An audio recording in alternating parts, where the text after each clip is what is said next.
Welcome back, everyone, to Dinner and a Game. Thank you so much for joining us tonight. It is Friday, and Friday means it is time for the Lab Experiments in Gaming to take over. Tonight is going to be the Lab's new show where they're going to be showing you guys a new indie RPG. I'm going to let them get into that because this is completely their scene. I wanted to just remind you guys that if you want to support us in any way, shape, or form, we would greatly appreciate it. You can support us by either going through and subscribing here on Twitch. You can actually go to our Patreon and follow us on Patreon, which will get you special bonuses in Discord. And we're going to be looking to start running Patreon subscriber games once a month. This is not going to be streamed, so if anyone's nervous about that, don't worry. This is going to be privately run, digital-only games that we're going to try and run once a month for Patreon subscribers. Now, if you guys want more information on that, you can jump into our Patreon. I'm going to be updating that, and we're going to be going ahead and setting that up probably to start in late April, I want to say. I just want to make sure I know how many people are going to be interested and if I'm going to have to recruit anyone other than me. So, other than that, though, you can also subscribe by picking up loot. We have the lab shirts that are available. We have Dinner and a Game shirts. We have everything like that. Every single dime you give us goes straight into the stream and makes us basically able to afford things that can make the stream better, like getting better quality cameras and stuff like that. So, in the meantime, though, it is Friday, and I have talked everyone's ear off and talked very fast as I usually do. So I'm going to let Marcy take over and walk you through tonight's indie RPG. Guys, have a great time. Thank you. Thank you. Thanks, Ray. Thank you so much for hosting us, Ray, at Dinner and a Game. My name is Marcy, and I'll be the secondary host. The second, like in a duel. That's going to be appropriate for this game. For the game Mobile Frame Zero Firebrands by Vincent D. Baker and Megwai Baker. I'm not sure I pronounced that name right, and I'm sorry if I didn't. This is a game... a sci-fi mech game about ace pilots caught up in an undeclared war. The tagline for the game is fight your friends, ally with your rivals, and fall in love with your enemies. And so I think we're going to have some good fun with it. I'd like to introduce you to my friends and players, starting with Shaz. Hello, my name is Shaz, and I'm so excited to play this game again. I played it once, so I'm excited to kind of like play a new character, I guess, and show you guys what this game is all about. And next is Rob. Nice to meet you guys. Super happy to be playing, and as always, I'm going to enjoy this because this game embodies some of my favorite topics. And Mutiny. Hi. I have never played this game before, so I'm a little nervous, but it looks like fun. So I'm excited. All right. So to start us off, I'm going to read the longer version of the intro. The Bantral system is not at war. Bantral was never until recently a wealthy colony. The planet had resources enough just to maintain its own small society, but none worth exporting. There was never any need for the corporate sponsors of its initial colonization to interfere with its administration.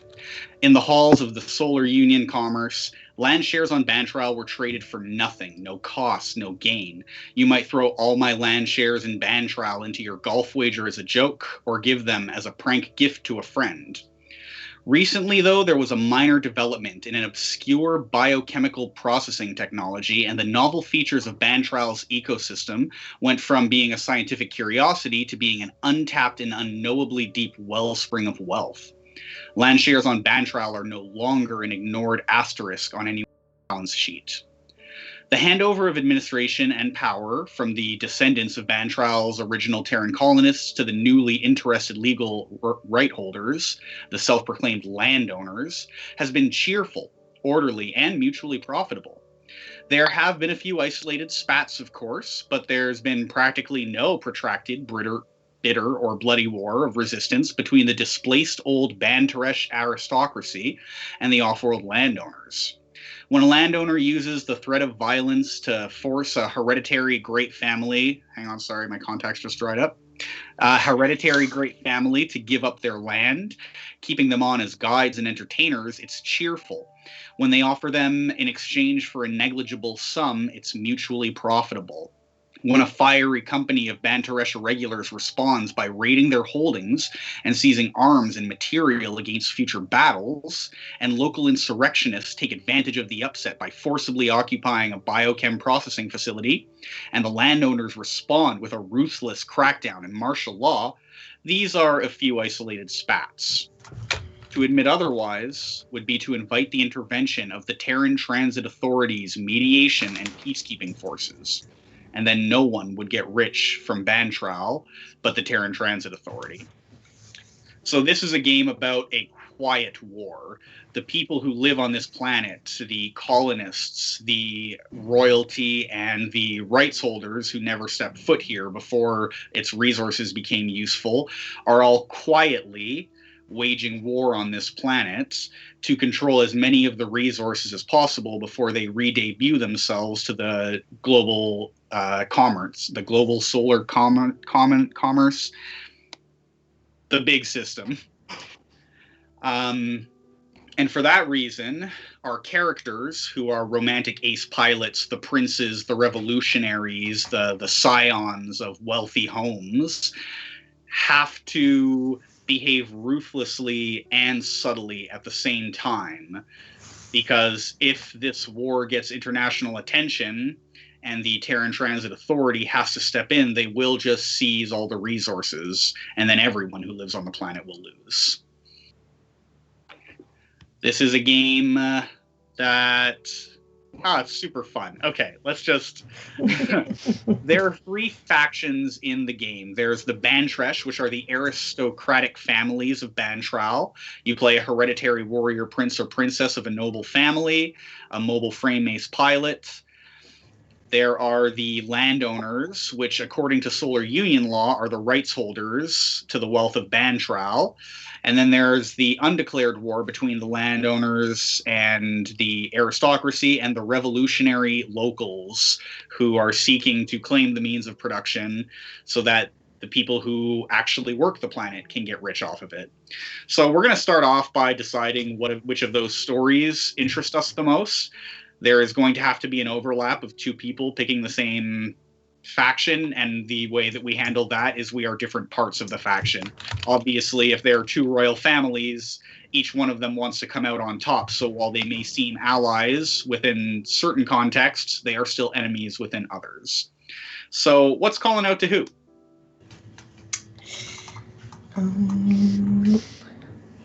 Nothing speaks to me so far. I'll go at the end. I think the revolutionaries. It's definitely something I want to play with because I like the idea of going against whatever's attacking us. Okay, all right. And what about you, Mutiny? Do you have any feelings about this so far? I kind of like the idea of playing the Bantresh. Bantresh? Bantresh. Bantresh. Bantresh. Ban trash. All right, so that's the aristocracy, right? Yeah, that sounds like fun. And I do like playing a noble. So last time I played this, I played the noble, and it was really, it was a lot of fun. I enjoyed that a lot. But I am happy to play a landowner this time. I'm definitely kind of into the idea, so I will put myself down for that. Now I do have to pick. So, Rob, who do you Rob, pick a friend. Pick a friend. Damn it, shouldn't have gone last. So much. I'm throwing my predictions that you're gonna go with the Bantresh. I was actually feeling the Bantresh probably the most, so I think I will do that. So that's really cool. I'm definitely into the idea of having a little bit of royal family feuding as a part of this. Yep. No, that's my card. That's have the if you have the PDFs that I sent you open, page 3 has the Bantresh, the faction, the Bantresh, and it tells you how to make your character. It's going to include choose 3 attractive qualities for your character, choose a name, and then we can talk a little bit about like mobile frames. For example, this is a both in-person and mech games. So for the royal families, it says mobile frames are walking combat and labor mecha that humanity has brought with them to colonize the galaxy. As a royal family, your mobile frame is a military model, custom built for you personally, armed and armored in a grand style, kitted out in heraldic insignia and the colors of your house. And then your soldiers are your siblings, your cousins, and your household guard. Think of them as knights, retainers, and loyal warriors. And then you have the landowners and the revolutionaries on page 6. Oh, I see. There's 2 per panel on the PDF. Yeah. Got it. Okay, so it's actually 5 for the Bantresh. Page 5, yeah.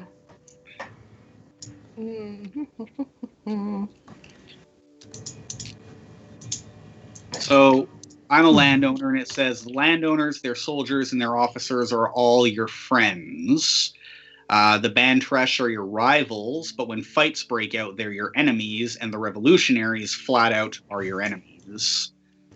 So that's an interesting base point to start with.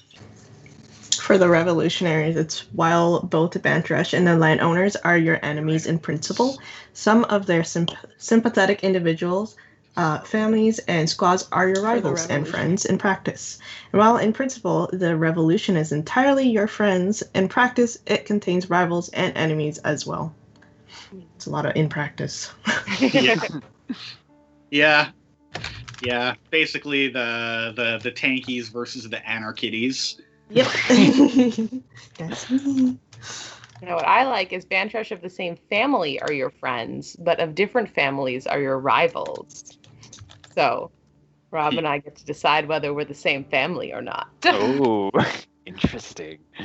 There needs to be some element of rivalry between you. Yep. So if you do decide to be from the same family, it definitely creates an interesting sort of tension in the game, because since your soldiers are your cousins and your siblings, there's a lot of interplay between your teams when they fight against each other. Yep. But I think that there's definitely the power struggles within royal families is not unheard of. Yeah. So I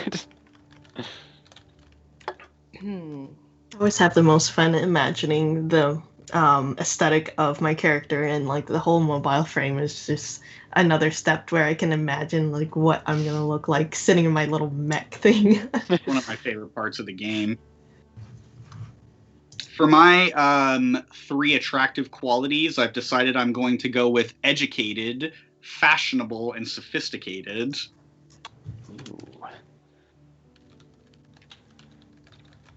What was that first one that you said?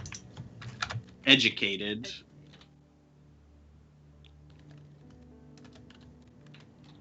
Got that big brain. Oh, sorry. Educated, Fashionable, and Fashionable. sophisticated. sophisticated. Here. Smell like easy. Ran out of space. And Mutiny, you can go first since I was second to choose. So if you want to choose your attractive qualities first. I was thinking fiery. All right. But I hadn't picked any others yet.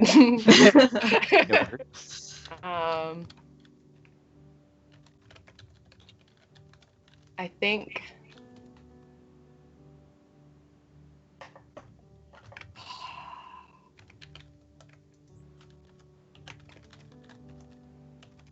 rich and strong. Get that shmoney.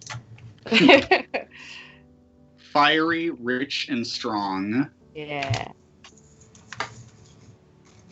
And I will go beautiful, cultured, and enthusiastic. I love it.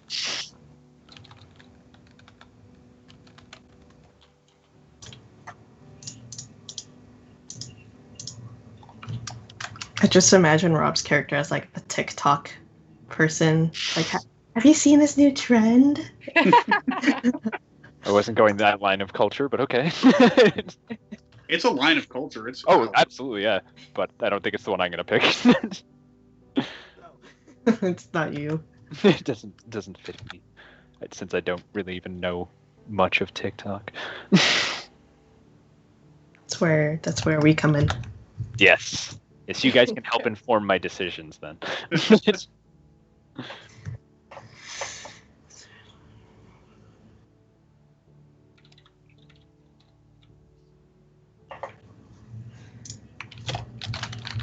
Already picturing my character as being like a mix between an OC, Hazel, Yes. and She-Ra. Oh, yes. Yeah. Love it. Hazel is She-Ra. I would. Disaster. I would think Hazel would naturally lean towards Akatra, but then I also see who Hazel could be. Aww. If not for daddy issues, you know? I am naming my landowner Tower Eminence. Eminence. Okay. Shaz, did you pick 3 qualities, or did I miss that? Oh. I chose devoted, idealistic, and charming. Ooh. Charming. Alrighty. Tower Eminence. Tower. How's it going, Tower? I should introduce you, Floor Jansen. Just gonna go with Like this the is foundation I need.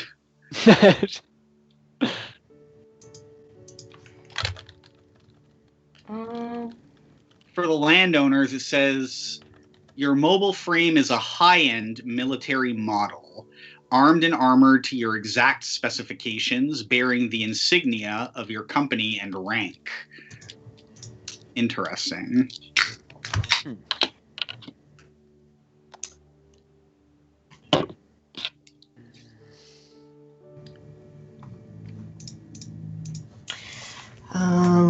I've chosen a name for my character.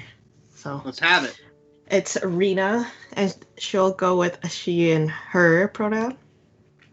I've already got kind of an idea of what my mobile frame looks like, but I'm not sure if I should go into that yet. I think that I'm ready to hear it if everyone else is still thinking about other stuff. Yeah. Go. So my mech is made out of junk parts. So imagine. Junkrat 2? Yep. Imagine car hoods repurposed for the roof of my mech, and iron bars that are rusted, and little console joysticks found in scrap yards made to be used as a control module. And her windshield is stamped with one of the symbols of like the faction that she's part of. I haven't decided yet. Maybe chat can help with what kind of symbol that would be. But that's what I am imagining as of so far. Do you want to read the part about what makes a mobile frame for a revolutionary? Yep. So mobile frames are the walking combat and labor mecha that humanity brought with them to colonize the galaxy. Your mobile frame is a repurposed labor model, probably a high-like or commissar, which repaired, armed, and armored with mismatched and makeshift systems with no insignia except maybe a symbol of uprising, justice, or liberty. Cool. And I'll just read also who my soldiers are. Your soldiers are your fellow revolutionaries, working people committed to fight for their own rights and self-determination. Think of them as your friends and colleagues pushed into a desperate corner. That's me. That's my squad. Love it.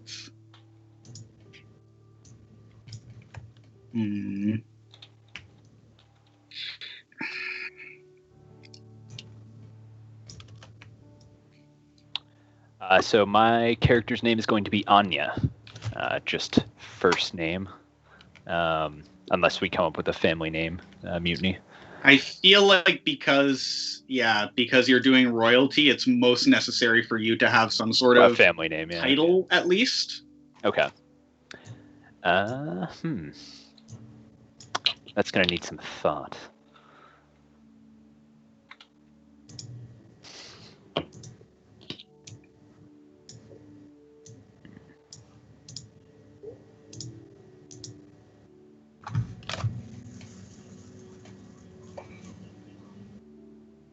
Does chat have any ideas? Ashby. Wallace or Ashby? Do either of those speak to you, Mutiny? We're going with the same family? I'm cool with that. I think that's an interesting What was the second one? Ashby? Ashby. I was looking for something with an A, so yes. Perfect. All right. Ashby, huh? Ashby. Huh? Mutiny? Why? That's just like a few shush! No. My OC from another game. Her name is Hazel Ashbourne.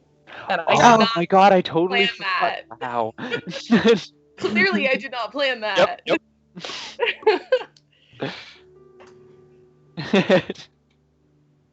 Jess apologizes. Now I just need to change my first name though, because that sounds too weird. I'm so excited to see the sibling beef, or like if you guys are siblings or cousins, or if yeah, we're gonna need to know what the deal is. Yeah.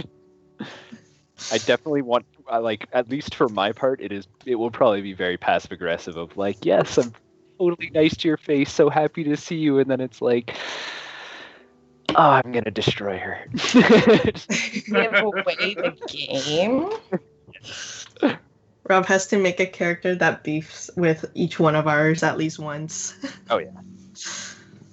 My character will actually no. My character is going to be fairly nice. It's kind of weird. I feel like when we play these games, I end up doing a character that is more like antagonistic. But yeah, I'm definitely gonna try to drift from that. I need to expand my horizons. Okay, well, my character's name is Corel with a K and 2 L's. Corel Ashbourne. Ashby.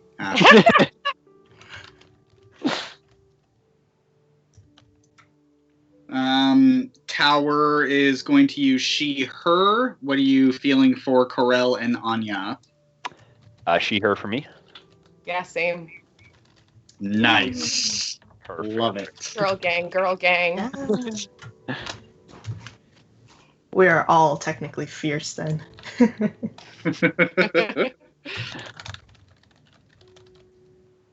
Having a lot of trouble deciding what I want to do with a mech, because my heart is saying just a globe that either uses remote controlled appendages that fly around it to do like shooting and swords and stuff, but also like playing a mech game without a cool ass sword fight in space or on land is really missing out on fun. So I need a little bit of guidance. I don't actually know anything about mech stuff. I've never watched any of the animes. What is it? I know it's a robot. Yep. It's a robot fighty suit. And they fight on land, and generally also they fight in space, and sometimes they can only do one or the other. But in a lot of media, they're kind of kitted out and equipped to have like different they can shape themselves, not full transformer shape themselves into like completely different things, but they can change their aerodynamic properties so that when they're flying on a planet with atmosphere, they can be aerodynamic, and when they're in space where atmosphere doesn't matter, they just have jets on all their limbs and can function as though they are a sword fighter in space, even though there's no resistance or gravity. Okay, so they're like human shaped, or Here, I'll It's send not a you a picture. requirement necessarily.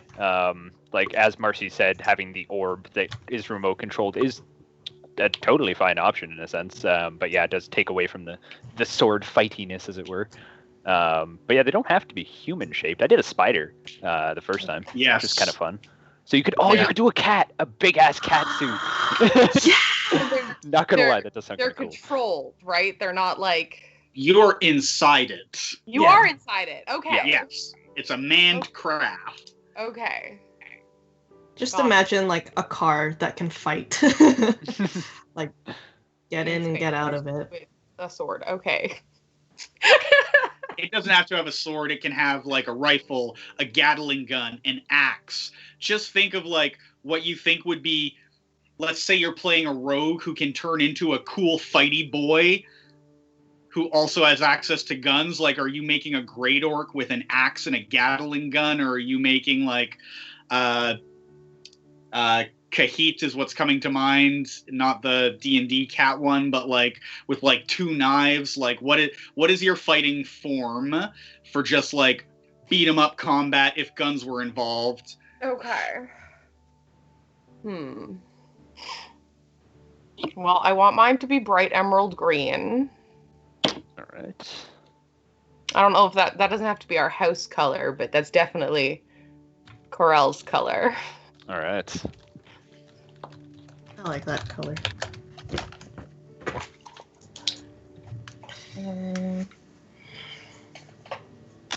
Okay, well, mine, my mech's name is going to be Radiance, because of course. It will be white and gold with pointed sun sort of style ornamentation on it.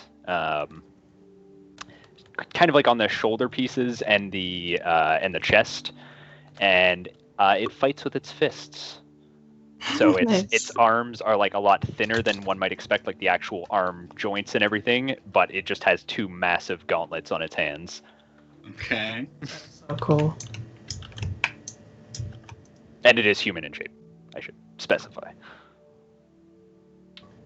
Oh, mine is shaped kind of like a bubble almost. Like, I'm totally imagining Overwatch's Diva's mech, like a little capsule that I can sit in, and it fights with, like, I don't know, like chainsaws. Like, what do you find it as? Oh my damn! Yeah. Chainsaw. You want salvage scrapyard stuff. So what do you think about like an industrial magnet and like a giant buzzsaw and maybe a crusher grip or something? Yes. Oh, you know those at the dollar store you get those little pinchers that are like really long. That is one of the tools that she's attached. Yes, I love it. I'm thinking like Eve from WALL-E, like Okay. Ooh, okay. smooth, oval shape with the hands that come out, and guns. And Like guns, in yeah, each hand. okay. In emerald green though. In emerald green. Yes. Hamster wheel with chainsaws is my mental image. Yeah, that's pretty much it. And yeah, like Rob said, you also have to name your very special mech. Oh.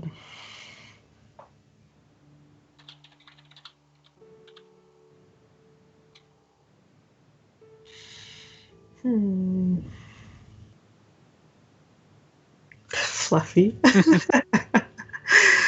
Like fluffy. Yeah, I gotta go with like a really wholesome name for this piece of crap.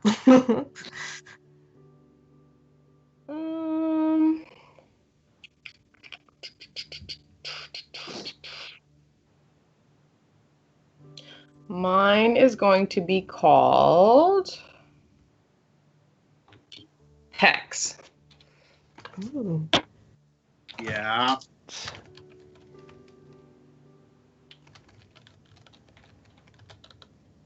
I just want to make sure I heard that right. It's hex, like a witch would hex you. Like HEX. Okay, perfect.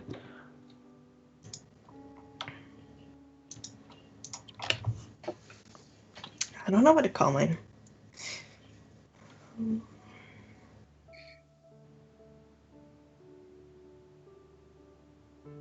Trash.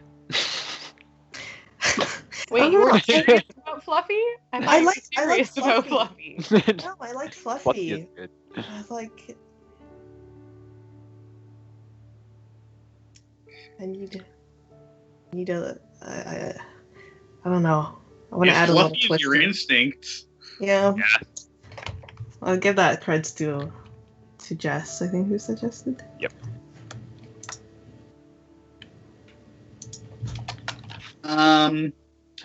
My mech is going to be called Gossamer, and it is like kind of butterfly shaped, but if a butterfly had way too many wings.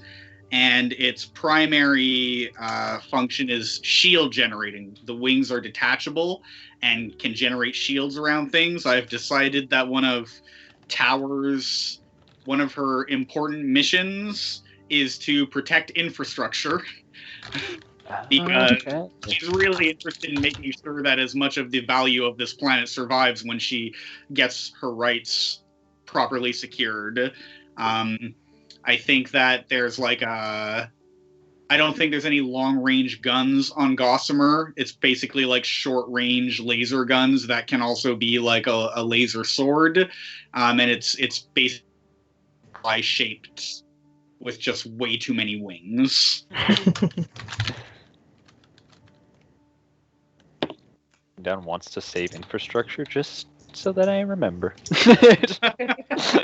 I just gave you way too much. Yes. Yes. Alright.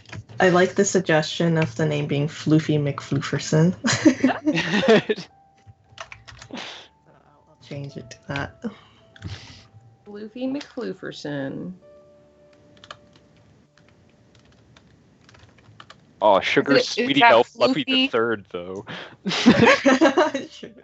Floofy with 2 O's. Yes. 2 O's. Floofy Sweetie Belle. Bodie McBoatface. Yes, Floofy is Sweetie Belle.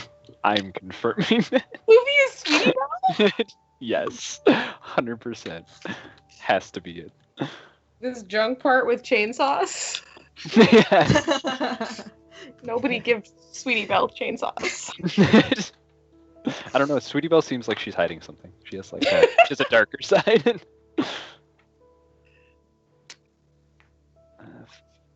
All right. I think that's it. That's our characters. Coral Ashby and Anya Ashby of the band. Corel. I'm going to put Cal-L on top. Pronounce it. Corel Ashby and Anya Ashby of the royal families of Bantaresh. Rena of the Revolutionaries. And Tower Eminence, one of the newly interested landowners. And so, if you go to page 9, 10, and 11, you're going to see that there are games here for Bantaresh, Landowner, and Revolutionary, and they're called Solitaire. So at any time during the game, we're going to start off with doing Solitaire and then picking a game based on Solitaire. But if at any time during the game, you're kind of not sure what you would like your next scene to be, you can play Solitaire. And what it is a little game where you pick one of these things, like you've been scouting and touring the region with hired Bantaresh guides. That's a thing that you've been doing, and you add a little flavor to that if you want to, but you don't really have to. And then you choose one of the outcomes, and that kind of sets a scene for you to pick a game off of. This mobile frame Zero Firebrands comes with a bunch of pre-made games like Chase, Conversation Over Food, Free for All, Tactical Skirmish. There's a small selection of games, and when it's your turn, you'll pick one of those that makes sense, and you'll choose the characters. Either the game will tell you if it's one person or if you can pick a few, and you kind of set the scene and follow the cues for that game. You can ask me questions, and we can talk about what's interesting as we go. I've only played this game once. Most of the people here have. Mutiny hasn't played it all, so we can take the time to figure out what we want to do. That's fine. We can ask the questions, and we can sort it out. And I think that the way, if that makes sense to you guys, that we should progress is we should progress. We should just do this like a game of Follow, where basically we will do 3 acts, and each of us will choose 1 game per act. And we'll get, 3 times 4 is 12 scenes out of the game. So just remember, the first act of any game where you literally just built the game in the moment is always going to be a little bit like, I don't know what to do as we figure out the world. So even though we're all new, don't worry if it feels a bit awkward. The first act is for just trying some shit and figuring out how the game works and learning more about the world as we play to find out what happens and play to dress the world up a little bit more. I'll go first, unless someone else has something immediately on their mind, but I just figure that's easier for everyone if I go first. You can go right ahead. I'm cool. Right ahead. Okay. So, I've been escorting goods. Tower has been escorting goods and equipment along the transit highways and enjoyed the outing in the high, gorgeous countryside. I think Tower is very new to the planet. I think Tower has come to show face for a week or so and has barely just met all of you. And it says you've been escorting goods and equipment along the transit highways. I think that is Tower moving in her own mech and the mechs of her soldiers. And I am going to start with an animated disagreement. Everyone plays. Decide with your chosen partner what is the matter of your disagreement, where are you holding your discussion, and who else is present. So we're all going to be in this one, I guess. Sorry. Conducting the discussion. The audience conducts. Oh, that's how everyone plays. Okay, actually, yeah. Audience members, you take turns posing challenges to the position holders. Both position holders must answer each challenge. You decide who goes first, or let one of them volunteer. Once both have answered, award 1 coin to the one who you think gave the best answer. You have to choose. If either position holder goes on too long, you can cut them off, hoots and boos optional, and award 1 coin to their counterpart, or else just ask them to kindly wrap up.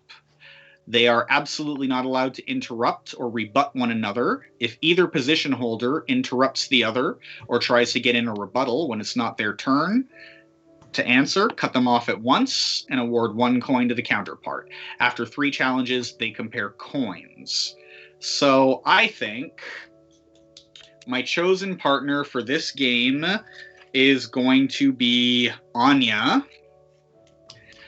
which means that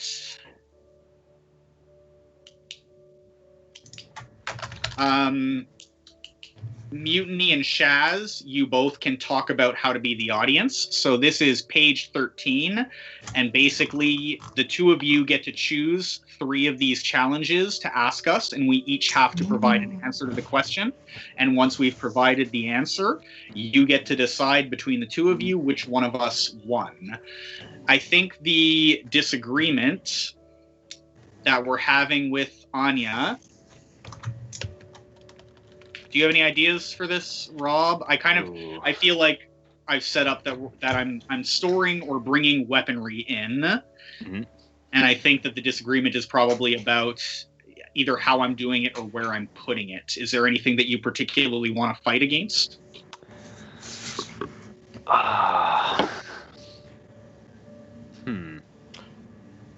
While you're thinking, can I read off the challenges and we can see if the chat has any thoughts on it as well? Yeah, if you would like to. We don't have to do that with every challenge, though, because some challenges have, some of the different games have quite a few options. Oh, okay. So I don't want to set that as a standard, because there are some that have, like, 15 options, and I don't think it's that necessary. But this one, it'll take up a lot of airtime. This one's a shorter one, though. Yeah, go ahead. All right. Please express your position in the form of a slogan that people can rally behind. Please explain how your position is best for the most people. Please explain how your position carries the weight of tradition, law, and social order. Explain how your position is the most urgent and expedient. Please explain how your position best serves the neglected interests of the underprivileged. Express your commitment to your position, even if it's not actually true or right. Explain how your position is the most just and equitable. Explain how the other position has merit and is worth real consideration, or make a personal attack on your counterpart. Ooh, that would be so spicy. Right? I'm sorry. I put your hands down one of the 3 to be the personal attack. Okay, so Rob, what I'm thinking is that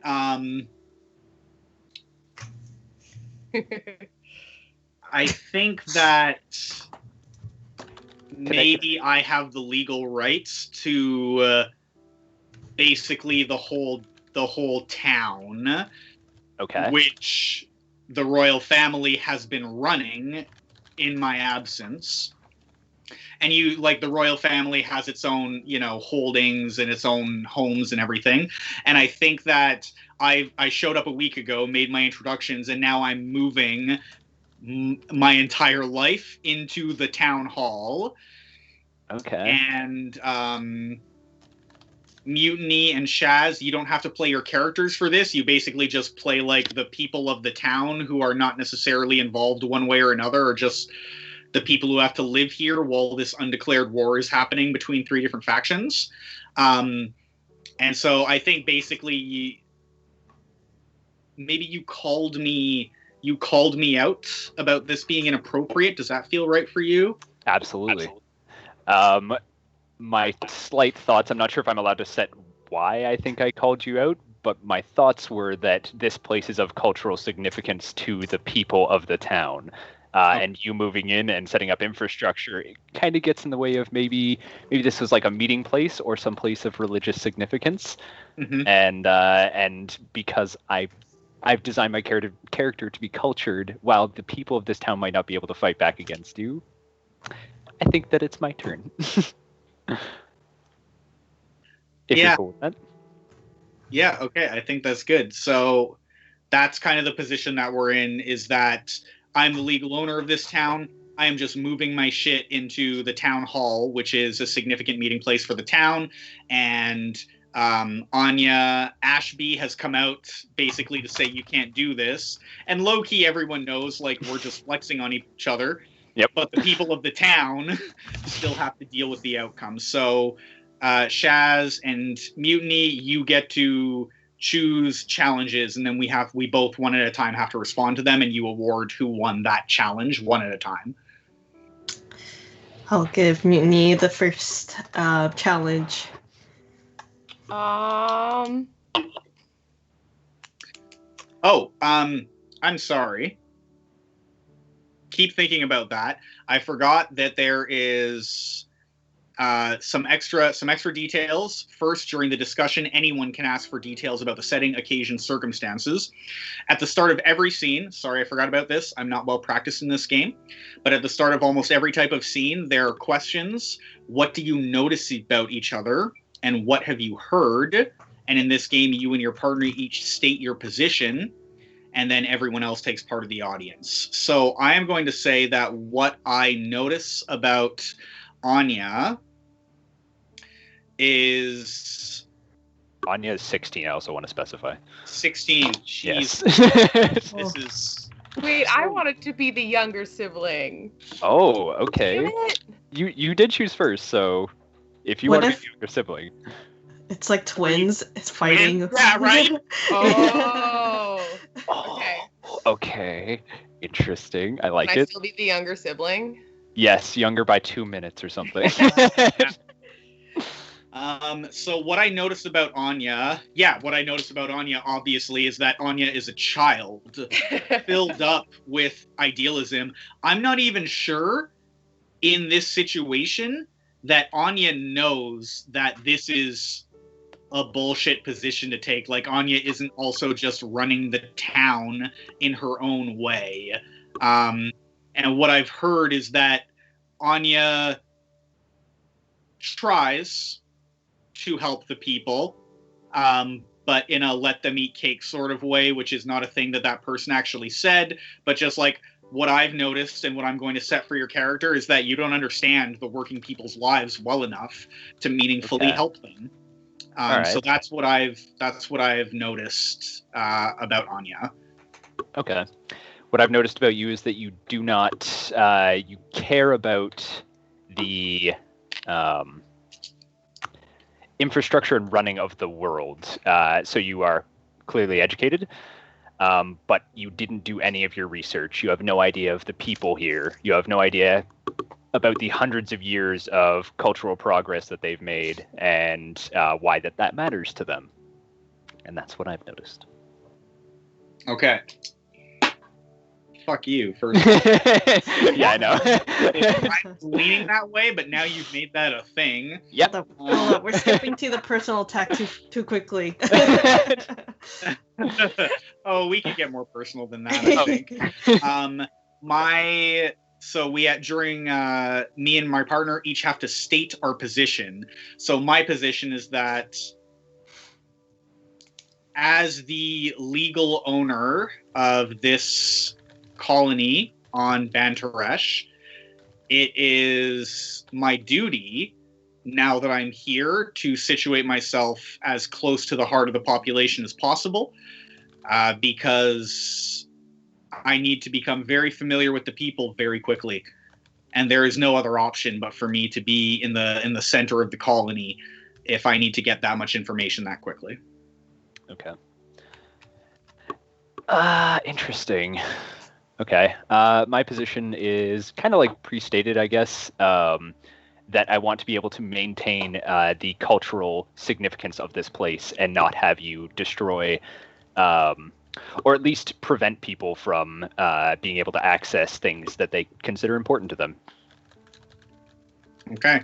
I'm going to go pee while you guys think of your first question. I don't have it. Okay, well, I'm going to grab another drink because I already have it. I will be back in a second as well. Actually, I'm going to get a drink. Wow, everyone is leaving me. I will be back real quick, I swear.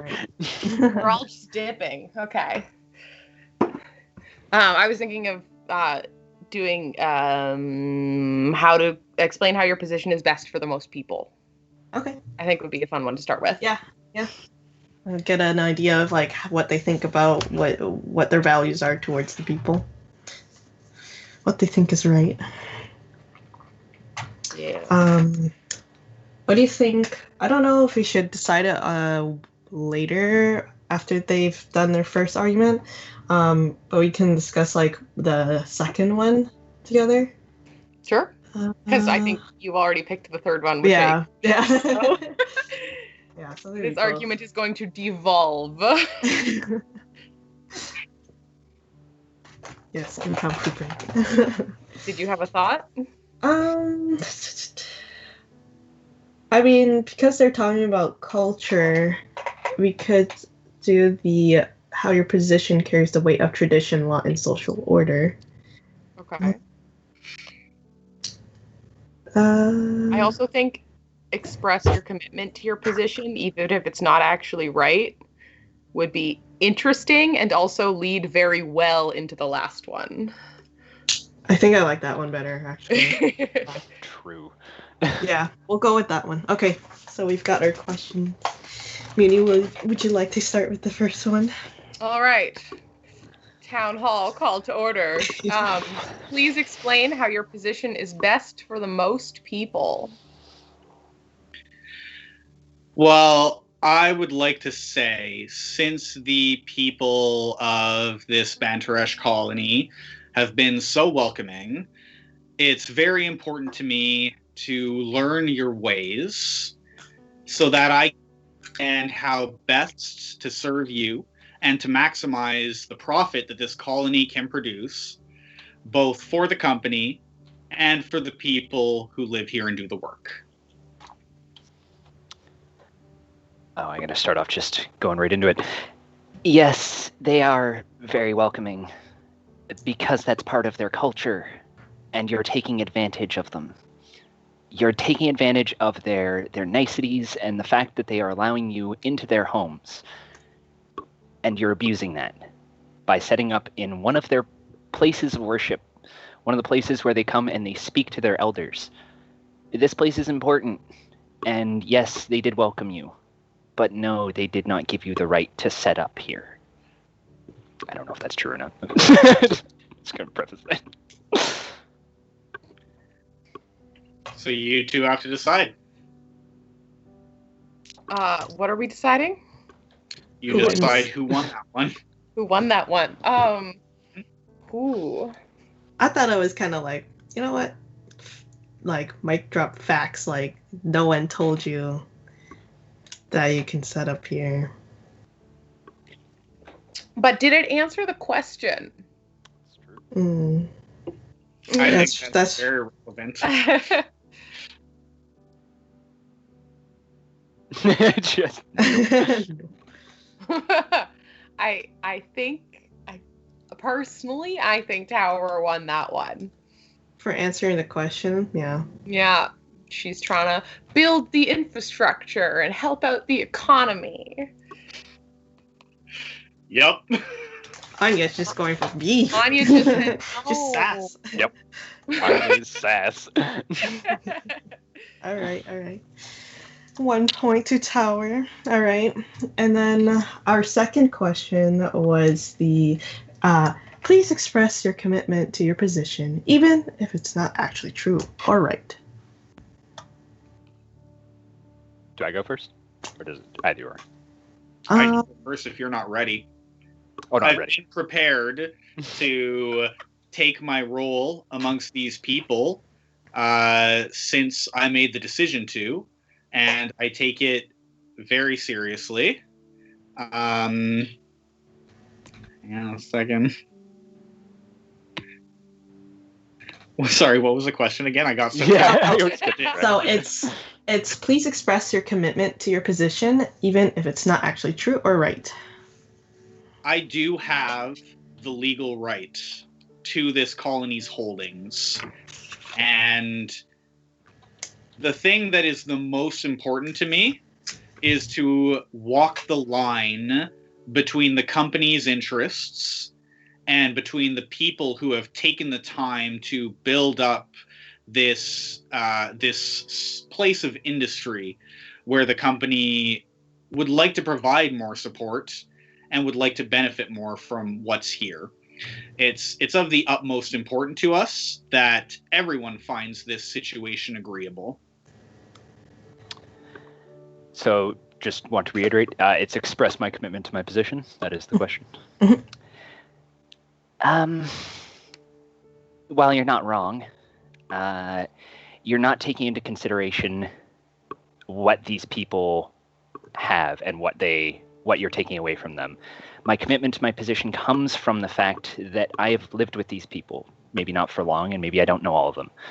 But I do know that this is truly important to them. And I know that your company, no matter how much you want to bring industry and no matter how much you want to bring help to this place, is not centered in goodness. It is not centered in the people's best interests.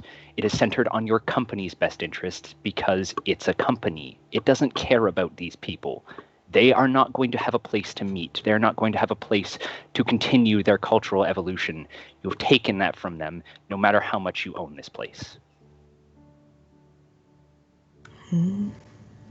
All right. So we've got legal position, and we have the person who's known these people for quite a long time and wants the good.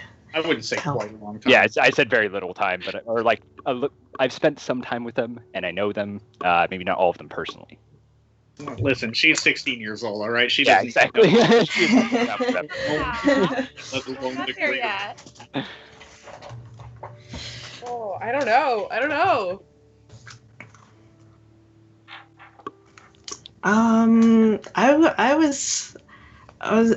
I'm feeling Anya's argument a bit more, because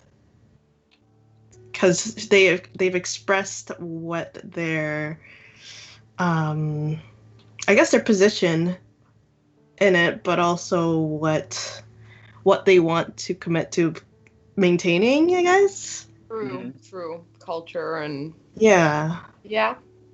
I did that one of my things is culture. All right, we'll give that one to Anya. All right. It's 1-1. And the last one. Oh, personal attack. We all already know what it is. You just arrived on this planet. You have no idea. Let me say it out loud. Wait, are we actually doing it? I thought we just jumped in. Okay, all right. All right. Please make a personal attack on your counterpart. You just arrived on this planet. You have no idea about anything. In fact, you just moved all of your stuff in today, if I'm not mistaken. How can you decide just because your company told you so that you know what's best for these people? What gives you the right? How? It just doesn't make any sense. Maybe you could explain it to me. But it just doesn't make sense how you can just come in here and destroy hundreds of years of progress just because your company told you so. Well, daughter of Ashby House, I would love to explain it to you, but I fear that you may yet still require some years of tutelage and some years of experience before you can understand it. So instead, I will direct this to the people here today and ask them, is it really a child that you want making decisions about your culture, whether your culture is protected as it were versus whether it evolves in response to change? Does a child know about change? There are changes happening now, and many of you have lived through large changes, and you know that a machine in motion, a government machine in motion, a corporate machine in motion can't be stopped. And those who stand in the way are liable to get crushed underneath, but those who work with it might be able to make something of themselves. And I understand that this child might not understand that, but I think you people will, and I will leave it at that. Ooh, bringing the age in. Okay. Sorry, those are the most boring personal attacks I have ever heard. We don't know each other yet. This is like the prime example of a Canadian insult. Well, I just think that you're wrong. I don't like what you might stand for, maybe. Sorry. I don't know you that well. I don't know. Chat, what do you guys think? I mean, I'm just going to add some extra context. At no point did they deny the industrialization of this place. Well, Say This planet is rich with resources. It's so much You gotta take it. that can be a future discussion. Listen, we need a vote cast. I love this comment. Well, last year she played with dolls. This year she's able to create life. That's a decent change. That's better. That would have been better. Oh. It's always hard to vote because you don't want to vote against your friends. Right? I do. I just don't think y'all ripped into each other enough. Can we do a round two? Listen, Can we do a round Listen, two? from like a political standpoint, I definitely humiliated this child more than this child humiliated me. You're To not be fair. biased at all in saying that. I will admit that in the aspect of I am a child, that definitely is a more personal attack because I don't know anything yet about about Tower. So I will absolutely give it to Marcy on that one. All right. I mean, that doesn't have to be your vote. Like I'm just saying, like you can support somebody. I personally would have gone with Marcy, but I still kind of want a little round two flair. I like the. We can Yeah, definitely I set up agree. round Give me two. a round So- two. Let's get dirty. We can definitely have a round two come up in the future. So this game doesn't really like count points per se. We're collaboratively writing a story. It's going to go where it goes. So for example, the way that this game goes is that at the end of the discussion, if you were to break the community up into 3 parts, you could if it comes up in the future, decide that if they had to make an action based on the 2 of us, then the amount of coins that I won would be the amount of the community that sides with me. But if that doesn't come up, it's not even going to matter. It's just a scene. Yep. So there's no immediate consequence, and there might be no consequence ever, depending on where the story goes. Well, I think just based on what you gave us, I'm gonna go with Tower. Just All 'cause right. it's a little bit more personal, but still, just I wanted it to Absolutely. be dirtier. Fuck them kids. There we go. There we go. All Yeah, right. I definitely could have gone personal in round 2. I would have been like, "Oh, are you just the company's little lapdog?" But That's yeah. what I wanted. Yeah, I don't You know want what? to be mean though. No, we'll save it for the next few scenes. This is just our starting one. Get Ralph. So I think the next person to run a scene will be Mutiny. Oh no, why Ah. me? Do you actually want to go? We'll go counterclockwise on the screen so that you can see more of these. Would that be more comfortable for you? Yes. Yeah. All right. So then that'll be Shaz next. Oh no. Okay. So then back to you've been escorting goods and equipment along the transit highways, and you enjoyed the outing in the high gorgeous countryside. And then we have to So choose a that was scene. my Solitaire. Now that it's your turn, you can go up a page to Revolutionary, or do you have the same one? Sorry. No, I think it's different. Yeah, you can go up to Revolutionary and pick a Solitaire from your list. Okay.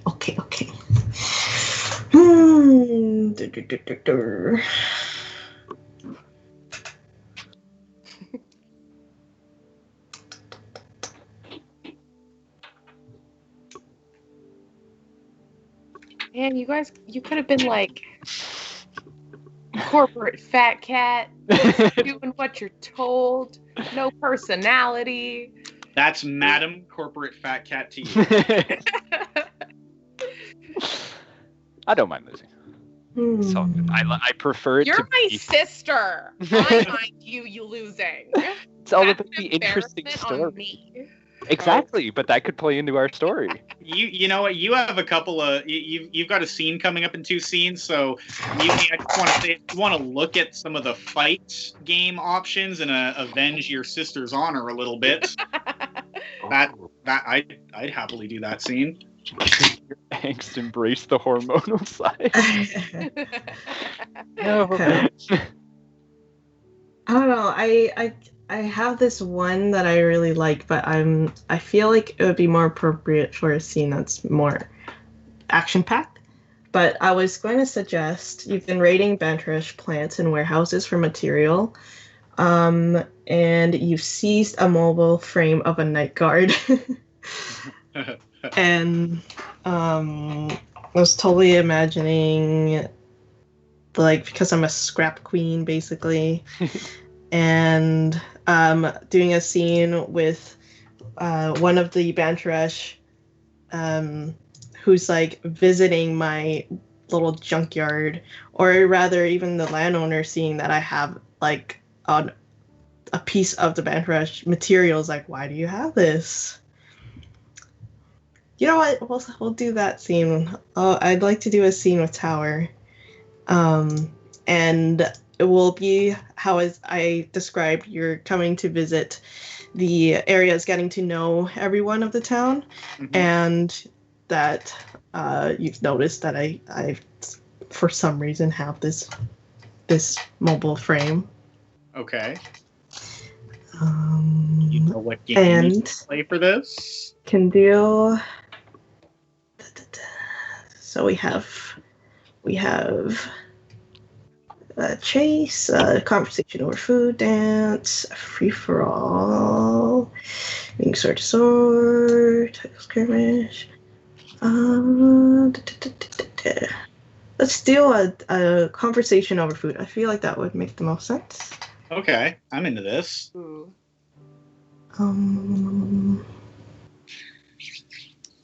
So you can ask me how we came to be eating together. Other players can join freely. We do what do you notice about each other? What have you heard? Anyone during the meal can ask details about the setting, occasion, and circumstances. And other than that, it's just taking turns. The person with the lowest social standing takes the first turn once we're doing topical questions and likely topics. Okay. And so we'll start with what do you notice about each other? I will say that I'm imagining a scene where Tower is surveying this area that I'm in. It's like a junkyard, late at night, and it's like one of the final sweeps of like their day, and it's just something that you just need to get ticked off on your to-do list. But I noticed that you're surrounded by are you surrounded by guards? Are you a type of person to be guarded? I think that corporate security is pretty inspired by military. And so I think that when we cross paths, I'm definitely not surrounded by security, but I am like the captain of a security detail, and they are all clearly reporting and listening to me. So I'll say that I noticed that you are, you seem like someone that feels very entitled, or someone that is just entering without even knocking, kind of thing, interrupting my nice evening.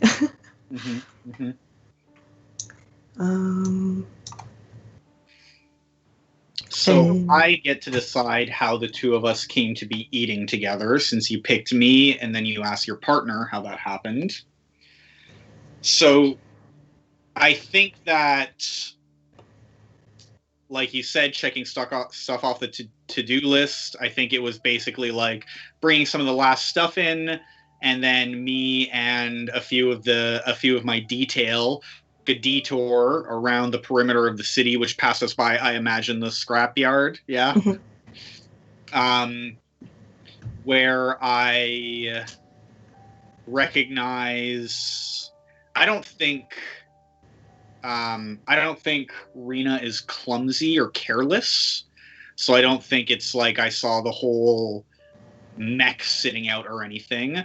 But maybe there was just like a type of ammunition that only a military grade mech would be using, and there's a roll of that ammunition kind of sticking out. Oh. Yeah. Okay. And yeah, I come into the scrapyard. Basically, I don't hate that you have it. I just saw that and was like, okay, this person is either a player or a hawker or an underground supply line, and it's just fact finding for me. So I basically come to like knock on the door with my detail around me, but I have my dinner packed for the night. And what I notice about you when you answer the door is that you're not nervous or surprised to find me here. And I notice your eyes flick to the exposed ammunition, and your demeanor doesn't break at all while you like flick back to me. And that's what I notice about you, is that you're cool as a cucumber, basically, even though you definitely know you just got caught and you know. And that's I think that's going to be the subject we're dancing around, since we both know. But basically, I'm going to open this up by just saying, I noticed that you have a yard here, and it's a long walk home, but I would prefer to take the walk. But I thought that since you obviously manage the waste for this community, it might be nice to get to know you. And so would you please have dinner with me? And I don't know if you like set up a table outside or if you invite me in, or what do you feel about that? I'm standing with my arms crossed, a little like, I don't know about you. Who are you? Just strolling along in my junkyard, thinking that you can, willy-nilly, give me a slice of bread, some nice chicken soup. Yeah. What are you doing here this late at night? Out of character, can I ask you a question? What is it okay if, like, by not on purpose but by chance, Tower has Rena's like favorite food? What is it? If it's okay? Favorite food. Let's say like. Or if you want me to whiff it, like to start a tense conversation, I could go that way too. Okay, a favorite snack of hers, I would like that, is like an expired box of like Twinkies. Like specifically had been sitting out in like the heat and it just gets a little smushy. It's just, yeah, that's her favorite snack. Okay, so to get us into position, because to like have the conversation start, Tower is going to sling a bag off her shoulder and be like, oh, I meant no, of course, I meant no imposition. I'm new here. I know that we met previously, but we didn't really get a chance to talk. And like I said, I was just passing by, and is going to open their pack and pick out a like old Earth box of Twinkies. Like, you don't find this anymore. You gotta pay big money to get it, and I'm sure Rena has. It's Rena, not Riza, right? Rena has paid big money to get it. And is gonna pull it out and say, I have this box, and it's not worth saving for a special occasion because it's not exactly champagne, but I want to share it with someone who understands that when things have been destroyed, their use has not stopped. And as someone who runs a junkyard just seems like that kind of person. And so if you would have a meal with me, I would be very grateful, and I would love, this is my offering to you. Don't be so nervous now. You're running your mouth too much. She side eyes. Well, yeah, you look like the type of person who doesn't like to waste. I like that about you. I like that. She just grabs it without even like politely handing her hand like over to grab it. She just kind of grabs it out of your hand and puts it behind her on a stool. All right. You know what? It's been a while since I met some new people. Might as well get to know you. Anyways, it'd be always a good opportunity to get to know who I can reap off of. And she like laughs and kind of elbows you in the arm. And she invites Tower you in. forces a laugh. She invites you and your folks into her little trailer. That's And retinue puts up a retinue. Sorry, Tower puts up a hand to their retinue and says, "No, I wouldn't impose on you. They will continue the walk, and I'll have a nice walk home later. They'll move on." And the security detail like turns around without any comment and leaves. more for myself then for tonight. And so we'll hop into like just asking the topical questions. Mhm. All right. Unless you had one to start off with, I just have to. The person with the scan over. lowest social standing takes the first turn. So unless you want to make an argument that No. I'm a lower social standing than you, you go first.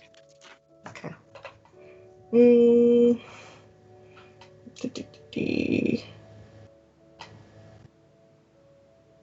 I'm.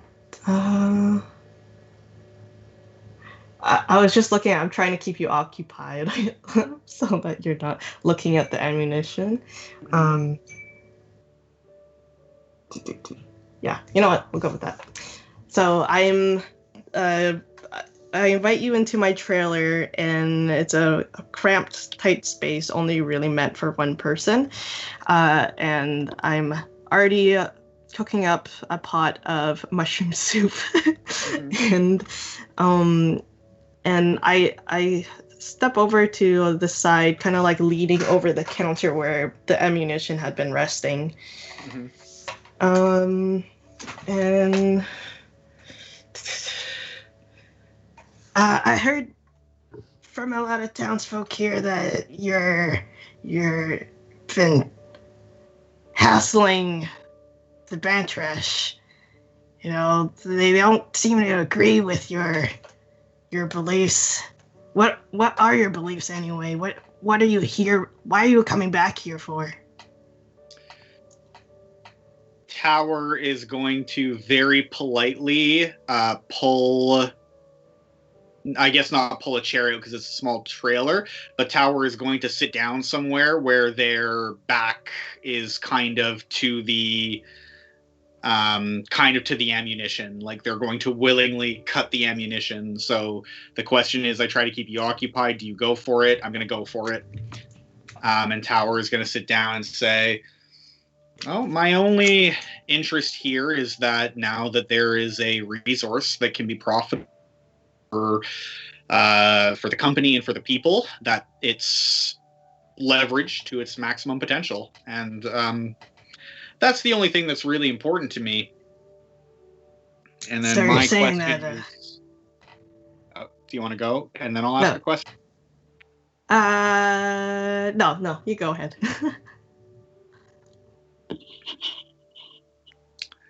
I'm going to say, I have to move the face card so I can read all of them. Ooh, I make an ignorant social or diplomatic blunder. Do you let me recover gracefully, or do you hold it against me? So I think I'm going to sit down, and like as I'm sitting down and smelling the mushroom soup. After I say that, I'm going to say, mushroom mushroom soup. I remember this smell from the workers' quarters at my last stationing, and it smells like dirt. It smells like dirt. Wow, that's. She's like speechless. she coughs a little bit. You know, your little painted fingernail loving Twinkie. I bet you're giving me these treats just because. This lady who likes eating expired foods and things that taste like dirt. Oh, wouldn't she be nice to come visit? You really think you're coming to my trailer, sitting in my chair, and calling my mushroom soup dirt? No. And she like pours you a bowl of soup. You're gonna sit here, and you're gonna eat it,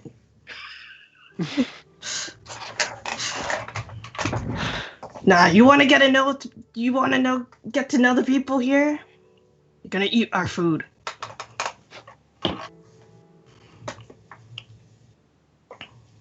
What do you want to call that scene, or do you want to lead into a topical question from there, or a likely topic? Let me scan over the likely topics quickly.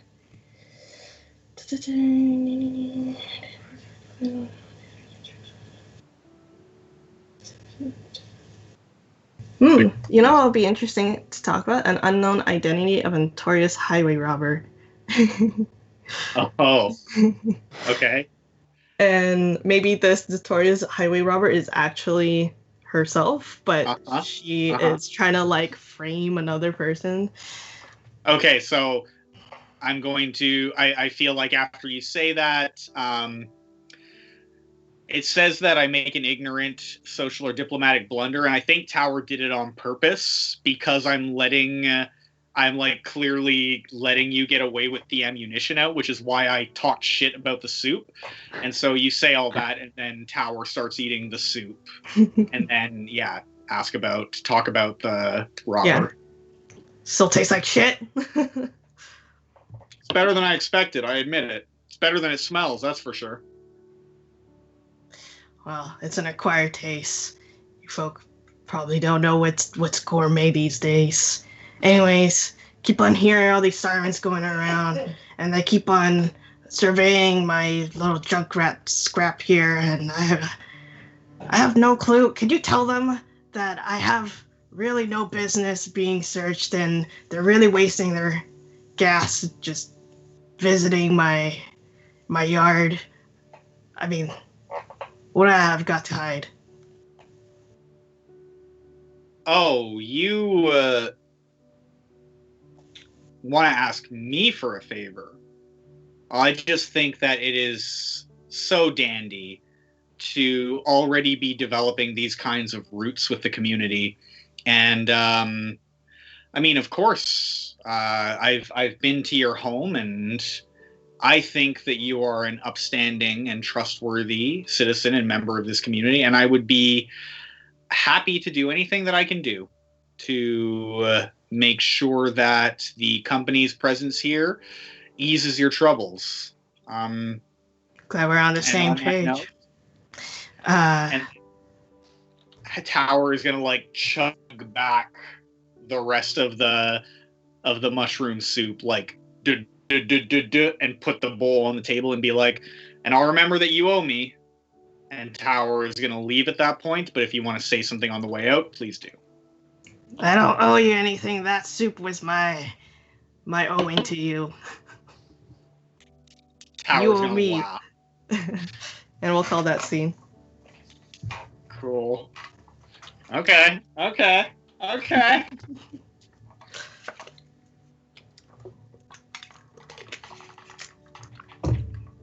What's her face? Trying to bring that smoker's voice from a long time ago, one of our games. It's hard to keep up. Oh, and I did, what was her name? Scarlet Dawn? Yes, Scarlet Dawn. Scarlet Dawn. Yeah, that actually killed my voice for like 2 days straight. You have to be really careful. I got this. Mosh pits. Just have lots of like cough drops and stuff. Oh, true. Yeah, you have experienced. You know the scream. Fluffy, scruffy, fluffy voice. So is Rob next? Rob. Oh, it's me. Yep. All right. Okay, so challenges.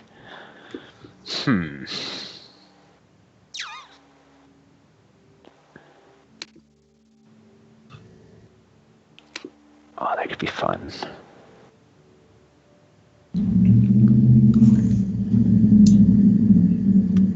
Okay. So I think I'm gonna do a dance. I do. Man, because I want to branch out. I don't just want to do it with Tower, but No, you must branch out. I've gotten both Yes. scenes so far. Yes, I will branch out. I'm I'll have actually a thinking. dance later, Rob. Yes, we will. I'm thinking, actually, can I dance with my lovely sister? Ew. Is that a possible option? Definitely an option. You can do a literal dance, and there's also other ways to interpret dance if you want to get like stretchy with the terms. Yep. The first time I heard this game was on Friends at the Table, which is my very favorite actual play podcast, and they did dance as a sword fight. They did a sword fight using dance, and it was fantastic. So See, I was thinking. look at what the options for dance are, Mhm. and see if you can twist them in a way that's interesting to you. But just off that, like, you're twins, you definitely have to do your combat training together. So this could be like a fencing match between siblings under the oversight of your coaches. I was more thinking a dance in terms of like a conversation in a sense. Yeah.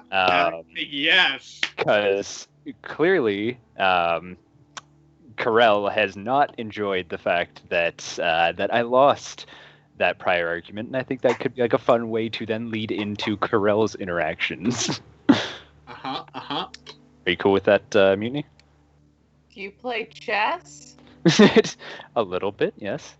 We could be having a conversation over a game of amicable chess? game of chess. That's a dance. Oh my God. Okay. I think that's fun. I like that. Interesting. Okay, so Oh. Wait, have you looked at what the cues for dance are?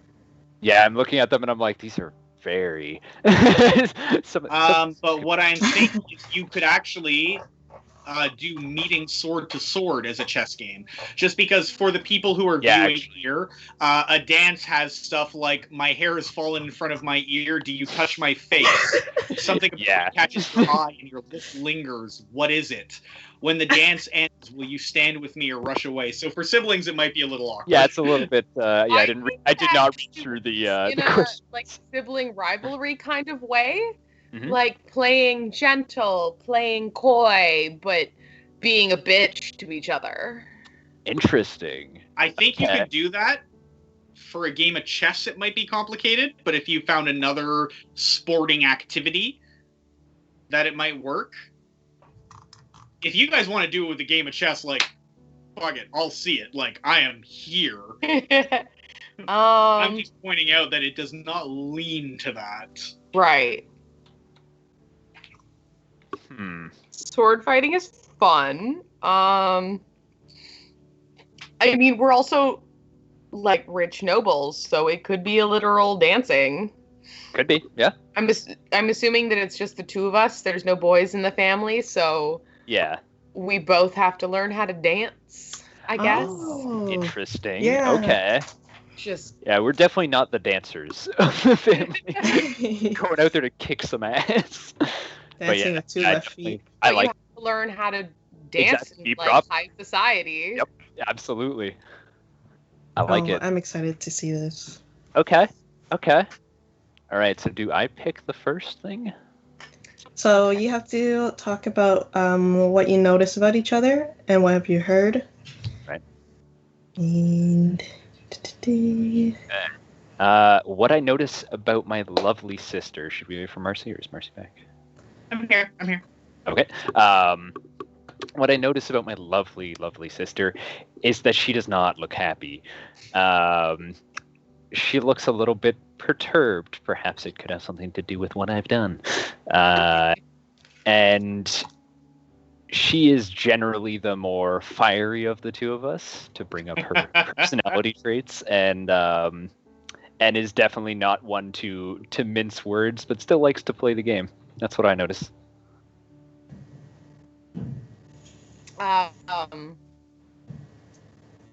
What I don't know what I noticed, but what I've heard is obvious. I heard about your little mishap at the town hall, and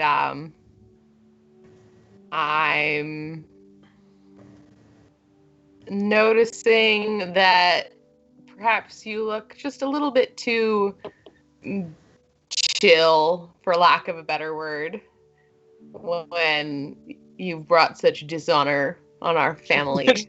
You have dishonored them. Okay. All right. So I asked the first question, I guess, just to make sure. The worst dancer asks the first question. Are you the worst dancer? Am I the worst dancer? Ooh, okay. No, I think I might be the better dancer. I think I'm the more cultured of the two of us. True, that is culture. You are cultured, that's true. If culture Alright, is I'll take it. the lip bite and the dance, the dad dance. That is my dance. I am by far in reality the worst dancer you will ever meet. Okay. Let's not ask the blushing questions. Yeah. Get away from those. We can use this that is for a fun one. embarrassment once the scene is set up. I lose my place in the dance. Do you let me stumble or do you draw me back into place? Oh. Okay. Do you want to start that off then? I think I'm picturing Firefly.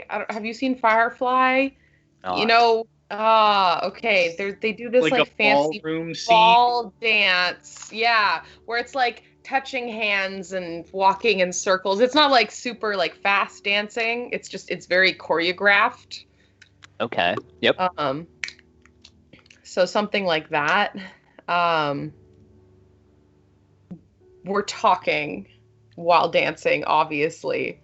And I think Corel says, or starts to say, so I heard about your little thing the other day, but loses her footing and I guess stumbles on like a train of her dress as she's about to pass you. And she's trying to be smug, but then she's like, ugh. I reach out my hand and grab you just as you're about to fall, like grasp your hand so it looks like you're sort of like leaning away from me as I'm holding your hand. See, sister, we all make blunders.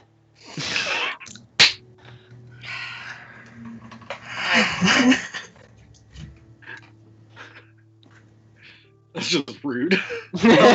Oh my gosh. But you know, Yes.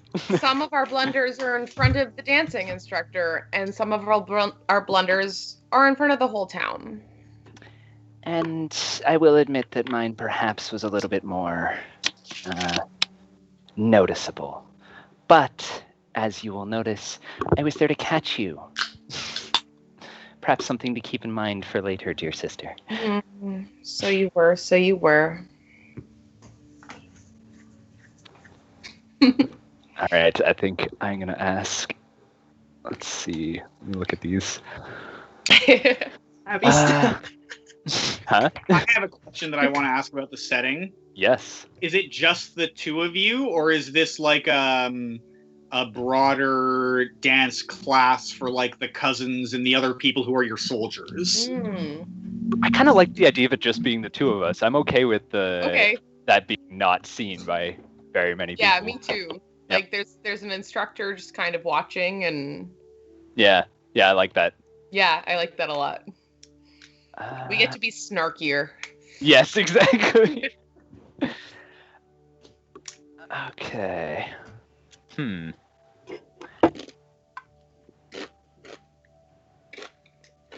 see. At this moment in the dance, you laugh at what? So, as I am sort of like pulling you back up into the proper position Wait, for what? dance. Where is this? It's what's called down a little. Oh wait, this is in a dance. Sorry, I'm in the wrong one. Wait, am I? No, I'm in the right one. A dance. Yeah, it's what's called third from the bottom. Third from the bottom. Ah, there it is. Okay. Yeah. At this moment in the dance, you laugh at what? So I think that is a question that you ask to your partner. Oh. Interesting. Okay. Yeah, you know what?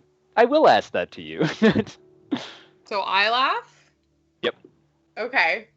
Well, okay, wait, what? So you just said So I've pulled you back up out of the said that from the ball. you were there to catch me. Yep. Okay. And I laugh.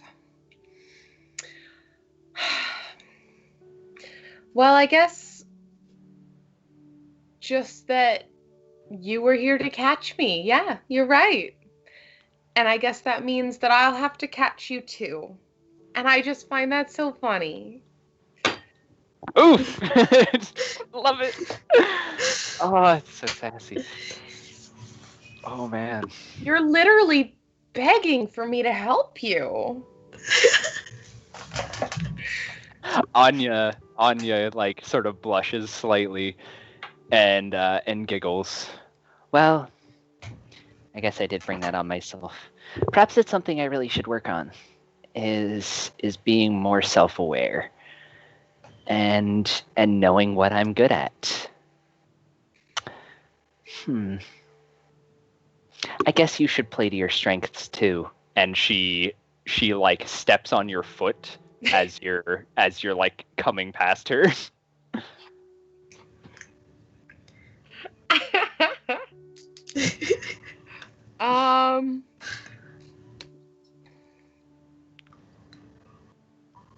Okay. I am so glad this is being played by people who have friends.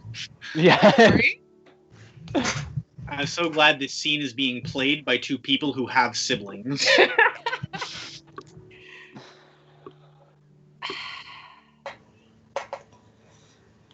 Okay. This is so fun. Yeah, this one actually is one of my most fun interactions in this game.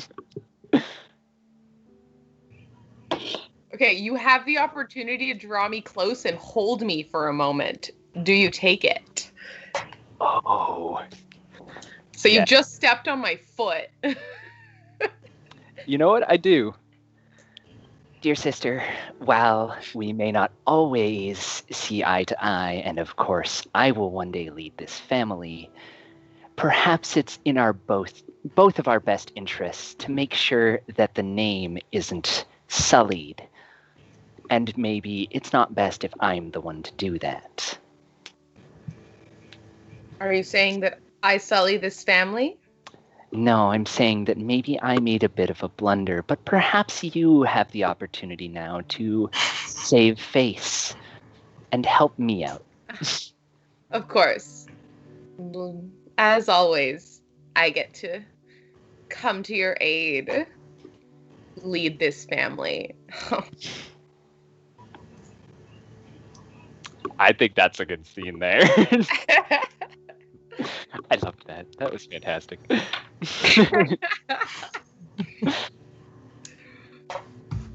Oh, that was fun. Yeah, I loved that. That was amazing.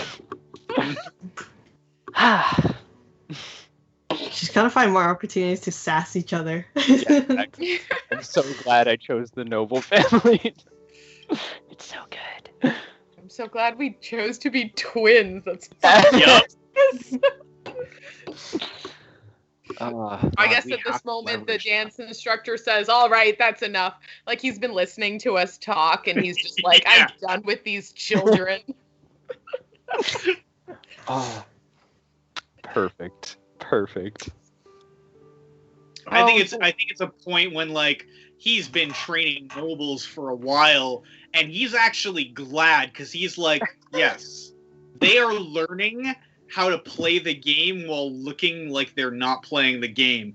That's an important royal skill. This was a successful dance class. Even if only one of them can dance.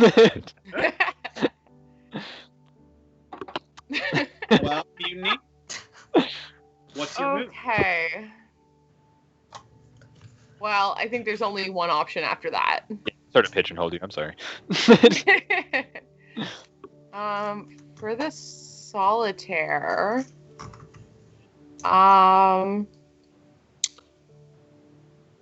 wait, where's mine? And I want to be clear that the Solitaire is when you need to set a scene or you want to add more to the character. You don't need to do the Solitaire if you want to jump right off of the scene that you've just done with your sister. But if that's not what you want to jump right to, do the Solitaire. Well, there's a Solitaire that works with that because you've been spending time. So you've been spending time with your immediate family trying to get a handle on what's happening. And your sibling goaded you to fight more fiercely than before. Oh. So I think after this dance class, Corel comes away with a new sense of passion to, like, okay, she told me what I had to do, and that's rude of her, but also I have to show her that I'm amazing. So I guess. Oh, okay. Hold on. I haven't looked at all of them.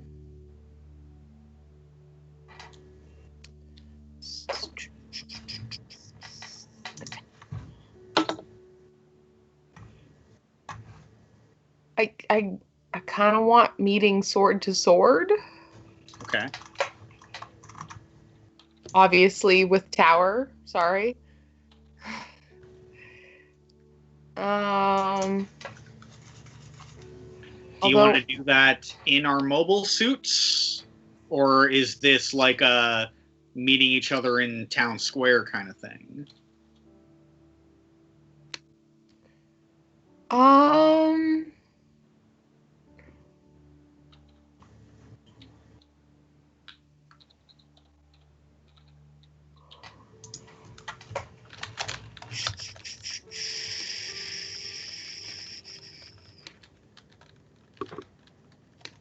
I think Corel would want to do in the mobile suits. Because she is a 16-year-old girl. True. And maybe probably doesn't know your person-to-person fighting skills. Yeah. So she wants to go armored. So how would we set that up? So the question for meeting sword to sword is only you and your chosen partner play. Decide together how the two of you came to be standing alone sword to sword. We've decided mobile frames, so if you're in, you have the option for your character to die in meeting sword to sword. If you're in mobile frames, being killed can mean that your mobile frame is destroyed but you've survived, or that you've been killed. Decide with your partner. To conduct the duel, ask a leading question. The better with the sword begins. Oh. I think we can assume. At any time after the third leading question, either of you can choose to ask one of the closing questions. Keep asking questions back and forth until an answer ends the duel. Note that some of the leading questions might end the duel, and some of the closing questions might allow the duel to continue, depending on the answer. Okay. Is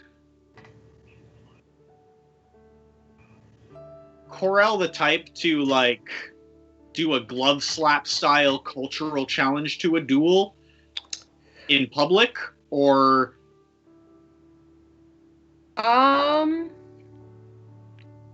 are the Ashby family, right? Ashby family already in a position because of Anya, so you're taking a more subtle approach? Did the dance instructor maybe suggest that? I'm thinking like a letter or something. Say again? I'm thinking like a letter. Okay. Or however we communicate, electronic mail. I think duels must still be hand-delivered by our seconds, right? Okay, yeah. Yeah. Yeah, and like a formal, you have insulted my family name, and while my sister may be more skilled in talk, I am more skilled in the word of the blade or the gun. Tower rolls their eyes when she leaves. You are formally requested to meet me at this time and place. I kind of like the idea of like Tower sort of politically managing this situation for the benefit of the Ashby family. Like Tower is the one who's like, yes, let's go out here because this thing is happening on the other side of town, which maybe you don't know that Tower's doing. But would that be like, Ash, do you like the idea of Ashby being like, let's do it as soon as possible in the closest place possible, and Tower is the one who's like, no, we're going to do it off 25 clicks to the south? Or Yeah, that's do you have fine. a more tactical idea? Or No, I like that. That's fine. yeah. And then so her response would be like, whatever pleases you most. I'm ready whenever you are. Yes. So Tower set it up, but like visually, what do you like is the setting for our mech fight? I guess we're just kind of outside of town. I think we're quite far outside of town, because Tower is trying to make sure that even if it does get loud and explosions happen, no reporters are going to beam any pesky articles to the greater populace of the universe. I'm thinking like I'm picturing like a crater, like an asteroid crater kind of deal. So it's kind of just this barren dip. Mm-hmm. There's nothing really there except for rocks and nothingness for a few miles. Like, I like the idea that either Carell chose this spot because this is the spot where revolutionaries like nuked a landowner factory like 50 years ago. okay. Or yeah, we're good with that. I mean, I like that. Yeah, okay, so Yeah. basically Tower was just like out here and you were like, oh, I know just the spot. Okay, I actually want to know how Carell does that. So the correspondence that you receive is, I will, of course, acquiesce to any request of declaration of honor and an investigation of honor by a respected family of the aristocracy of Bantaresh. Bantaresh is the people, Bantral of Bantral. And I would like to suggest, and Tower like throws it out to an area where, I don't know, you had to write a history report fucking 2 weeks ago, you know, you're 16, like.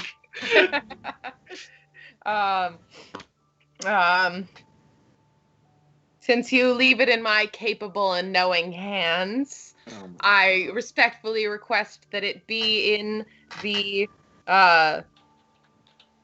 known crater of the revolution's conquest of the factory of blah blah blah,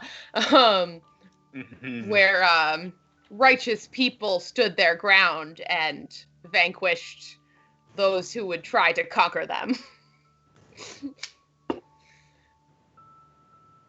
Tower like sends a picture of this letter with like an eye roll emoji to like a couple of their top lieutenants. Okay. So we start off with what do you notice about each other and what have you heard? So I guess we're in this blasted crater now, and what I noticed about Hex is that the machinery is all top of the line, but the machine is unscathed. And what I've heard about Corel is that they have a lot of fire, but of course they are untested by battle.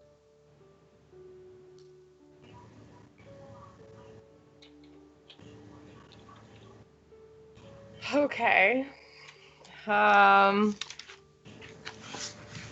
What Corral notices is honestly the first thing she notices is that Gossamer is gorgeous.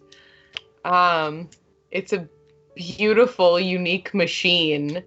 That she's almost sorry that she'll have to blow to smithereens.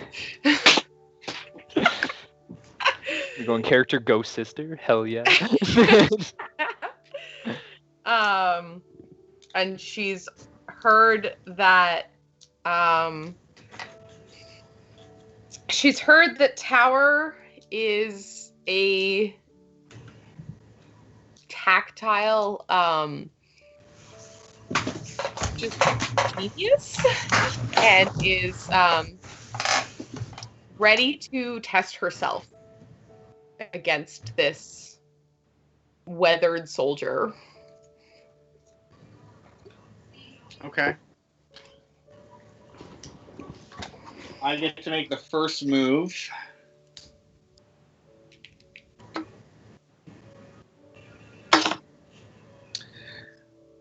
I think this battle starts with you touch me, cutting me along the rib or across the arm. Do you press your attack or give me a moment?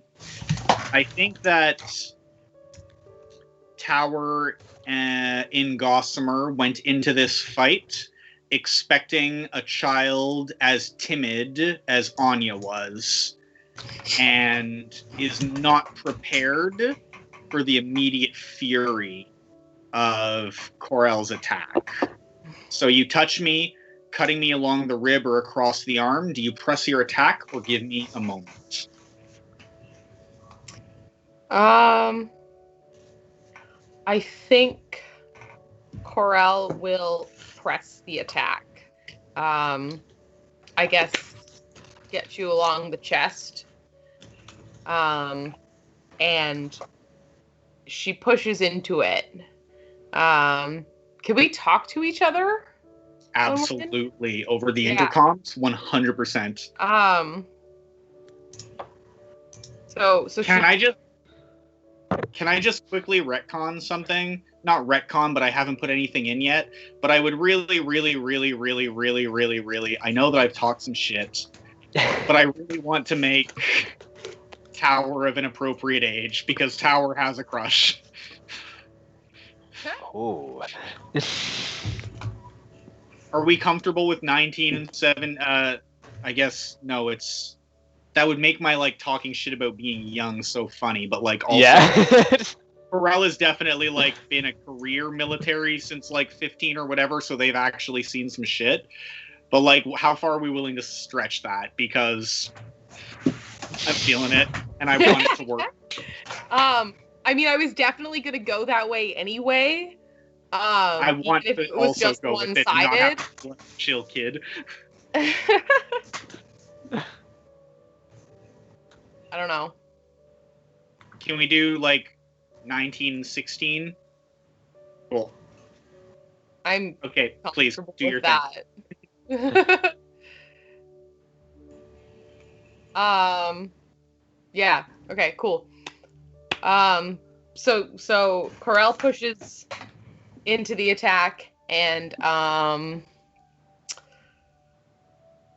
says, "Oh, I thought you'd be quicker. I heard such good things."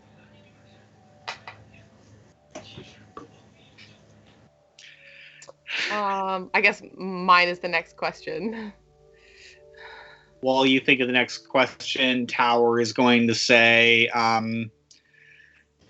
the person who makes their move first reveals themselves first.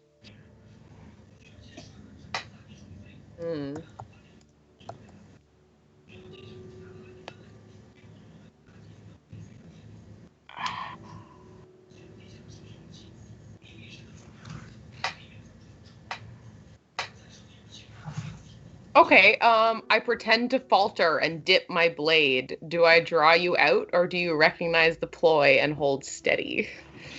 If you had put some more work into this, I might have held steady, but I am going to recognize the ploy.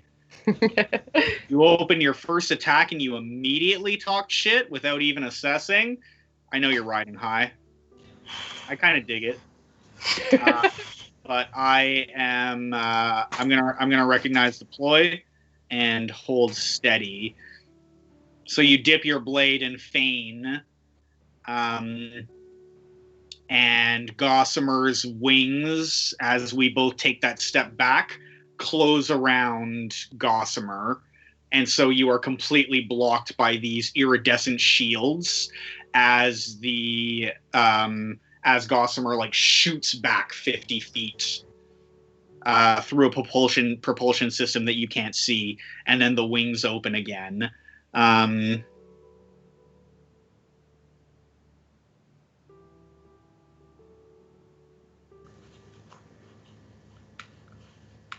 And then as soon as the wings unfurl, they all point backwards, and as quickly as Gossamer and Tower shot away, they shoot back towards you, and you didn't even ID where the weapons are on this mech yet when suddenly a laser is shooting out of the midsection of the chrysalis in the center of the wings. I thrust and you barely turn it. A fraction slower, you'd have been cut through. Does it exhilarate you or chill you? It exhilarates me, for sure. Corel says, "Ooh, okay. You know how to play." I was hoping for a challenge. I'm glad you can at least give me that.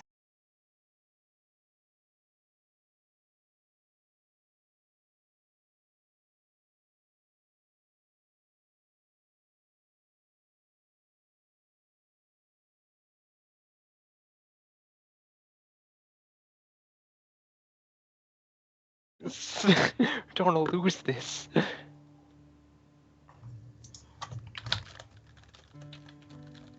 Oh, we're back? Okay. We're back? Where did we cut out? So you ask your question again. I think that's about where it is.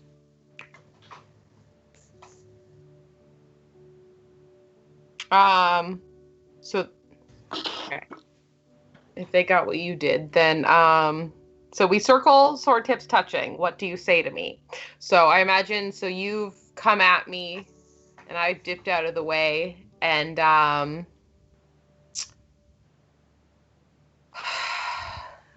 guess we're just, I've, since, as you came at me and I dipped, I like clashed against you, and it's just kind of a stalemate at the moment until somebody moves.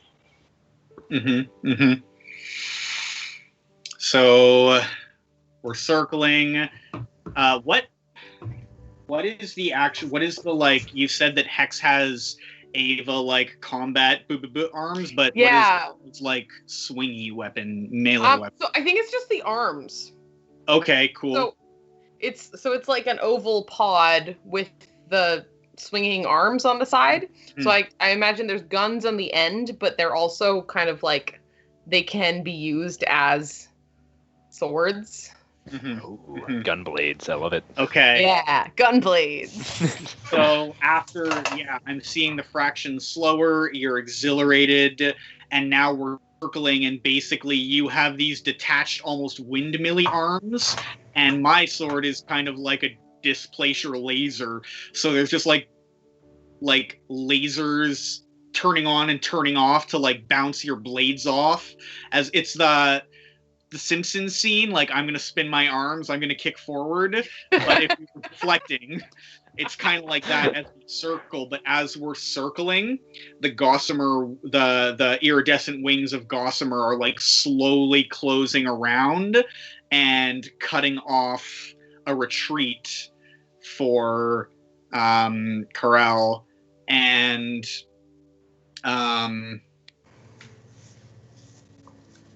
I'm going to say, Tower says, do you really want to die in the process of making a point as the like shadows of the wings are cutting through your crystal dome and wrapping around. And I want an answer before I ask my question. I was raised to die for my family. Oof. Hell yeah. I'm about to humiliate them both or do something much worse. I seize momentum and initiative and drive you backwards. I'm going to ask a closing question. If you stand, throw. On tails, you hold me back. On heads, you hold me back. On tails, I cut you through, killing you. So if you stand, we have to flip a coin. And either Corel or Hex will die, or you can hold if it is in your favor, or you can end the fight by retreating now. Do you stand, or do you allow yourself to be driven? Man. This would be an easier decision if it weren't the way that it is. Like, Tails is my call. Yes. So I can't. This hurts me.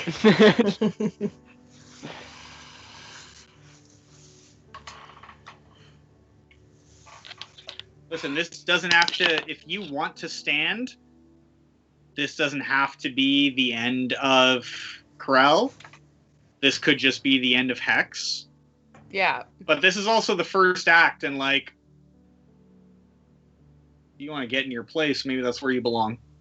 Oh! What? Sister, end her. End her. No, I was Like, ready to stand anyway, but fuck yes. Yes. you. This is for my family. Yes. Ray, do we have anything like a coin flip that we can do in the chat? Okay. I have a coin. Yes. Jack will flip the coin. I have like my whole coin collection somewhere here on the. Better be a fair coin. None of them fancy coins. Oh, is Rob ready now? What's happening? Yeah, you're ready? Okay. What is it? All right. What coin is it? Oh. Tell me what coin it is. Looney. It is. Okay.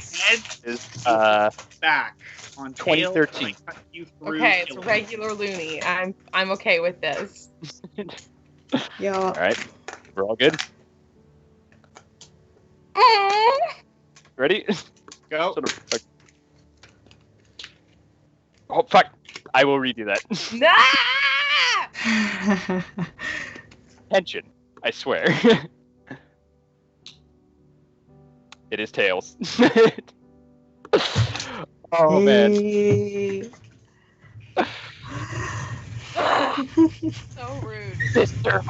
Oh wait. I thought was tails the bad one? Tails is the bad one. Yes. Okay. Yeah, that's why I'm mad because I meant heads. Oh man. No. Oh no. I obviously I assume don't want to die, and I don't think that Tower would kill me no. at this point. No, definitely Tower doesn't want to. Killing a member of the royal family is definitely going to. Anyway, so is it just Hex that I'm cleaving? Okay, Yeah. so what I would like to do for this is maybe what I do is I shear off like a side of Hex so that Hex we can't use in the second act, but Hex can come back for the third act. Will that work for you? Okay. Okay. So Man. I momentum, initiative, and drive you backwards, and you stand. And I think that what happened is that like you thought that we would still be fighting within this dome, and you didn't realize that the iridescent shield wings of Gossamer also like have magnetic properties and shit, and were able to pin your mech because they got all the way around you. And Tower is just going to shear off one arm of Hex before completely opening the wings and saying, you should not speak of challenges if you've never encountered one before. And then the front panel of Gossamer is going to open. So mechs are like gigantic, right? Not huge, but like 20 humans at least, standing tall. Right. So like the front compartment of Gossamer is going to open, and like in a full sensory suit, Tower is going to step out and still on the intercom say, I will give you a lift back to your estate if you would like.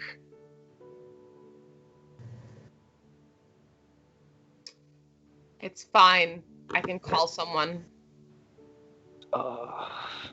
And Tower steps back in, and it closes, and the wings do a big flap and just completely obscure the sun.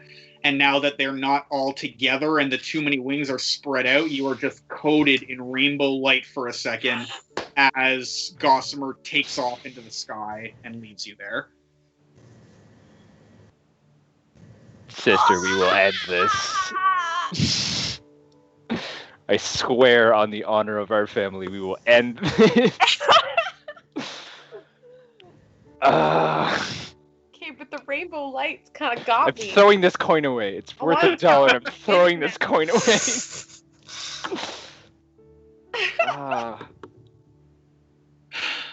Should have let me get it. I should have let you get it. That's a good Act 1. We are taking 10, I believe, because it's just past 9. Yep. Thank you for joining us for Act 1, people.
Are we?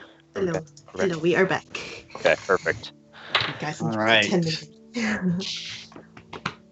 Alright. So, So Epic fails on the on the coin flip, but we'll just remember this as vengeance for later. Maybe it's a blessing in disguise, you know? Yeah, exactly. It will make our comeback all the greater.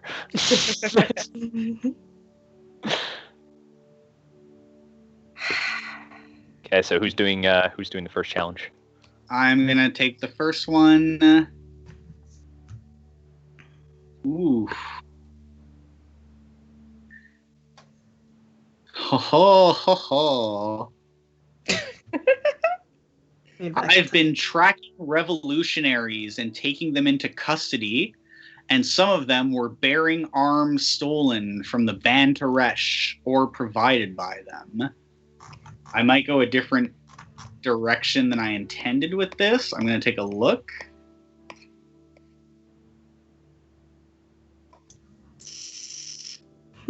Interesting. No, okay. I think that I am going to do a chase. Oh. Okay. And I think, actually, I'm going to check in with the group, because now that I'm thinking about it, I think I actually did a chase with Shaz's scrapyard character last time. So Shaz, if you don't think that's interesting, because we've done it before, I will happily pick something else. I'm going to leave that up to you. I'm down for a chase. Why not? Okay. I think I know what I'm going to do to make it different then. Only you and your chosen partner play. Choose which of you is the hunter and which is the quarry. Ask your partner how the chase came about. I think this time it's going to be your character chasing mine.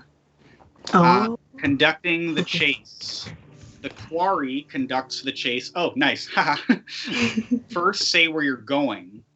Lead the hunter through a series of 4 challenges and admissions. Choose freely, except that the third one must be an admission. During the chase, you and the hunter gain coins representing the distance you're able to gain on each other.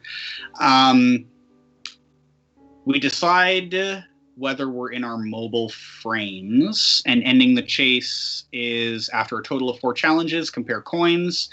If you have more coins than the hunter, you break away and escape, and if the hunter has more coins than as many coins as you or more, I have to choose one. So do you want to do this in our I want mechs? to do it in our mechs. In our mechs? Yeah. Some mech chase. How terrifying. Okay. Just chased after by a chainsaw wielding thing. Some of them were bearing arms stolen from the Bantaresh or provided by them. Bearing arms. Ha ha ha ha ha. Yeah. I think Tower feels a sense of guilt about putting down Krell so hard. And since this is literally, some of them were bearing arms, I think if you like this idea, that Rena has maybe captured the replacement arm shipment for the Hex. Okay. So I have that in my possession now. Mm-hmm. And I think if it makes sense for you for the chase, I think that this was fairly routine. I think that the revolutionaries have enough power and enough knowledge, enough connections, that this should have been fairly straightforward for Rena and Floofy. And so when I go to stop it from happening, it seems like it's just the 2 of us, but actually a bunch of the rest of the revolutionaries are there, and I am immediately overpowered and I have to escape. So you're trying to take this replacement away from me. Oh yeah, maybe I have it, and that's part of the chase.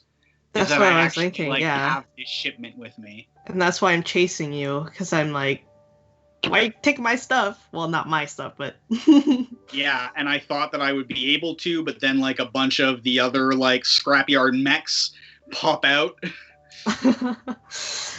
All right, that Okay. sounds fun. All right. Do you want to notice and hear about me first, or do you want me to go first? Okay, I can go first.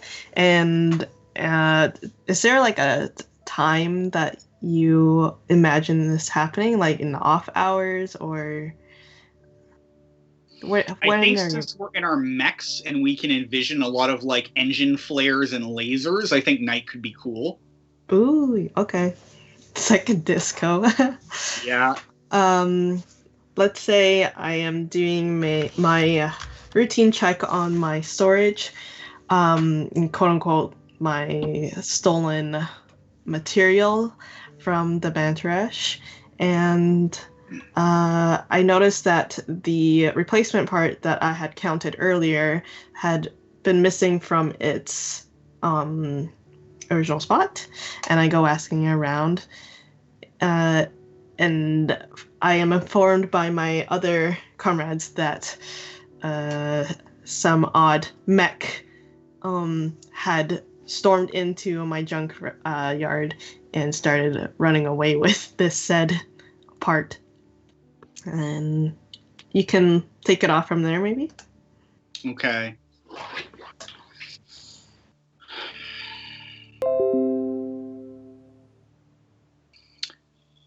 So I think that from what you've set up, Tower had time to make a bit of distance, but Tower is also carrying this heavy machinery. And I also think Tower's, I think Gossamer's iridescent wings glow at night, and so hiding is not what Gossamer was built for. And so Riza and Floofy are able to like catch up pretty quickly. I'm away from the scrapyard, and maybe this is an escape through. I kind of imagine what I've been kind of imagining is that the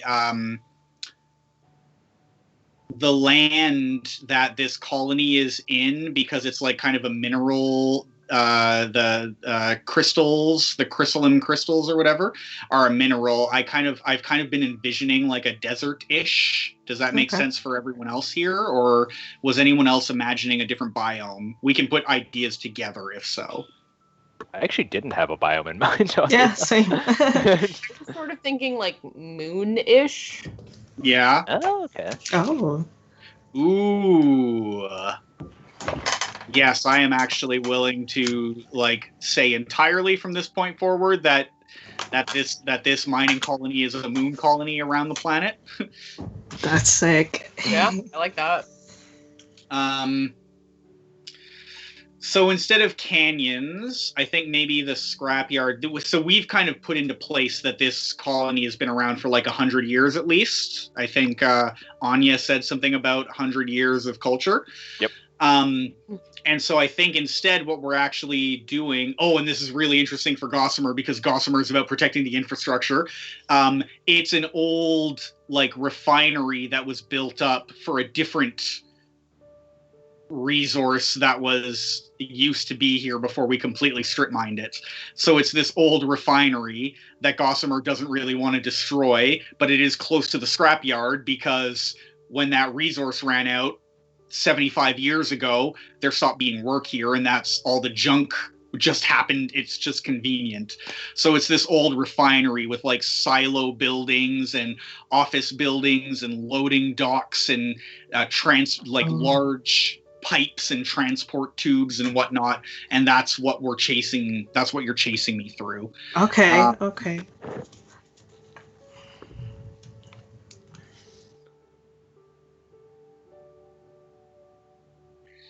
And I think that I press through a thorny briar. Follow me if you want, but throw. On tails, you're entangled and torn and must extract yourself, and I gain a coin. So what I'm imagining is you're catching up to me just as I'm reaching the refinery, and there's a lot of chain link fence around the parking lots. So the first leg of our chase is through the parking lots, and I think Gossamer can get enough link to pass over the fences. But from what you've described about Floofy, I don't think Floofy is much flying mech. Is that right? No, it's more of a walking. It's a two-legged mech, and it's got two arms, both wielding. Well, one wielding a chainsaw, and then one with like the pincher, I guess. And so you press through the thorny briar, but I'm. Oh, is this a coin toss? Yes. Uh-oh. I threw my coin away. I literally threw that coin away. Not even kidding. I could find a coin.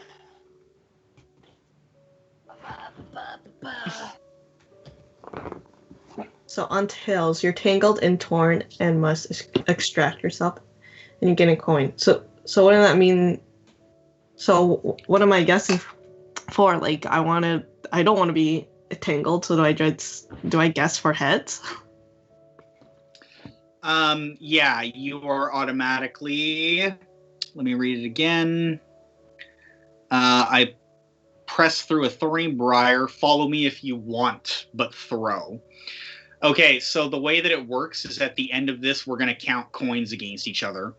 So you can choose not to follow me and to take a more careful route around, and then neither of us will get a coin for this. Well, that's boring. And we're being at neutral. But it means like I'm not closer to winning, but you are also not closer to winning. Well, I like anything that's drama, so either way, I'd actually root for the tangled part because that would be interesting to see. Alright. Alright, Mutiny. Do we have Flipper ready? Yeah. Do it.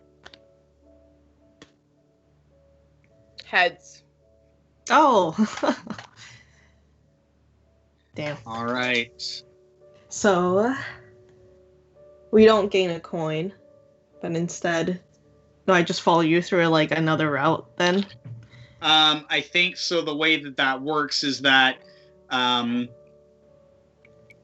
Floofy just like kicks through the fences. It's not a problem. So we're still at a draw. And then just chainsaws like a heart in the fence. That's not going to bother you at all. I was looking at, I plunged through stinking muddy water, which I think could be interesting for the setting, but there's no coin toss. It just says, follow me if you want, but you'll need to ignore the stench and filth and ruin your clothing, and I know that's not going to be a problem. Yeah, I like the coin toss ones. Okay, I'm going to scramble up a steep incline. Follow me if you can keep up, but throw. On tails, the way is exhausting, and I gain a coin. So I think Gossamer is going to flap their myriad wings to suddenly shoot up to the top of one of the silos, and you're going to have to, like, run to the side and, like, chunk your way up with your grabby dollar store hand. My dollar. So you can choose to do that or wait to see where I go next. No, let's throw a coin on that one. All right. Oh, smaller flip. Tails. Tails. Okay. So follow me if you can keep up, but throw on tails. The way is exhausting. I gain a coin. So you gain a coin, but I, seeing your so fabulous wings make your way up so graciously. My little clunky mech is there. You can hear the gears and the stomping against the sand, like the moon biome sand. And because there's only one pincher, it's hard to climb my way up. So with I'm envisioning like climbing up a pole of some sort, maybe like a slanted pole somewhere, and with each grasp of the pincher, the weight of the mech struggles to get its body up each step, and then right at the top, when I reach the top, I notice that there's a set of stairs that I could have taken. I'm sure they weren't mech appropriate stairs anyway. Like maybe like a support pole, like it's been blasted out underneath, so they had to put up a support pole to keep the cliff from caving in. Oh, interesting. Yeah, that's cool. Okay, my third one has to be an admission.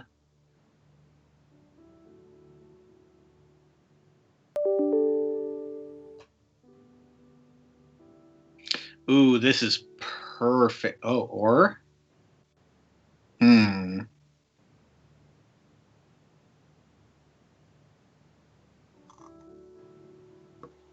Okay, I have two in mind, so I have to take an admission as my third move, and I want to know, Shaz, what's more interesting to you?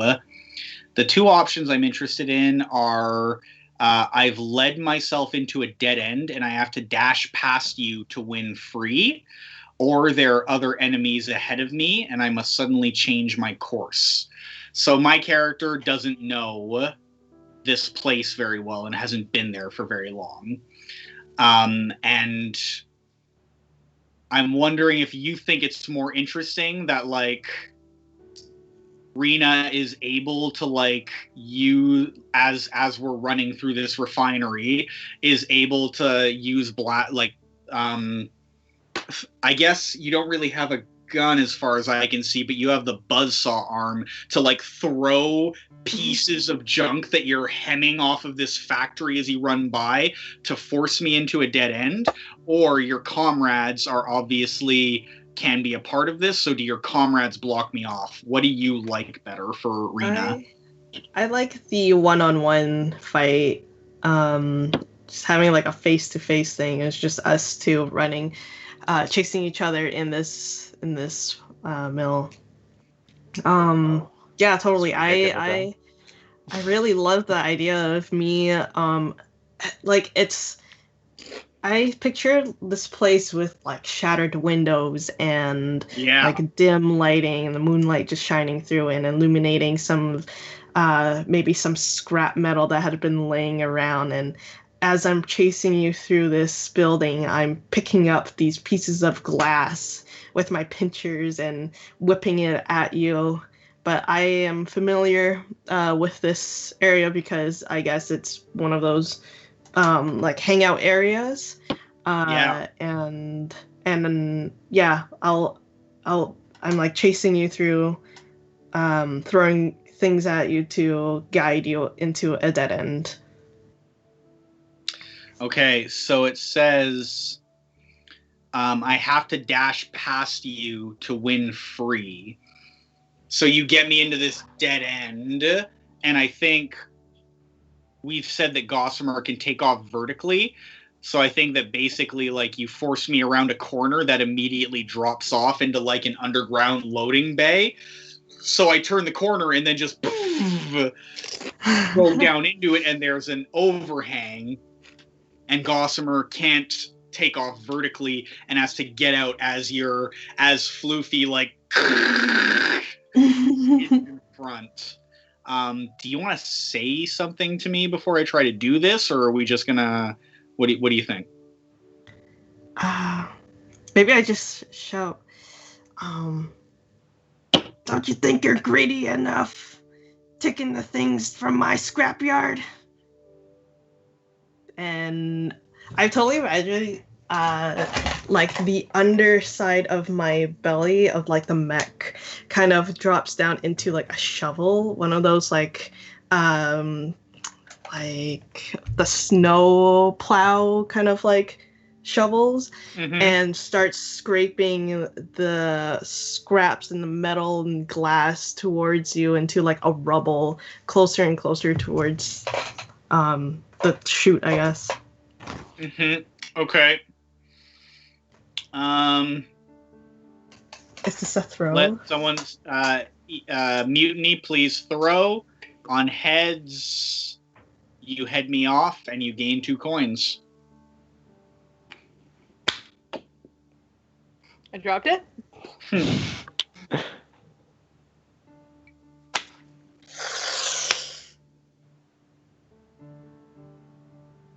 Tails. On tails. The hunter only needs to tie me with coins, so this is my last move, and if you win this toss, you still win. So I only have 1 coin so far.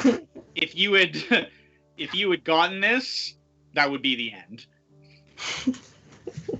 And since you winning is if you even win at all.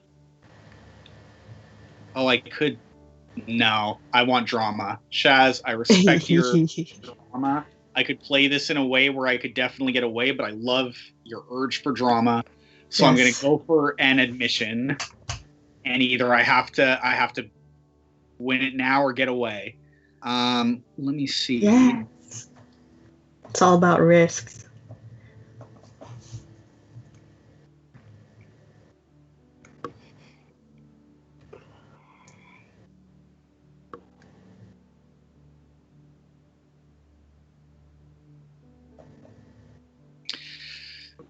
Okay, so you put the snowplow style shovel down, and you see the light, the easy and crystalline rainbow glow of Gossamer's wings brighten exquisitely, and Gossamer is shooting at you and uses the snowplow as a ramp to get just out in between you and the overhang.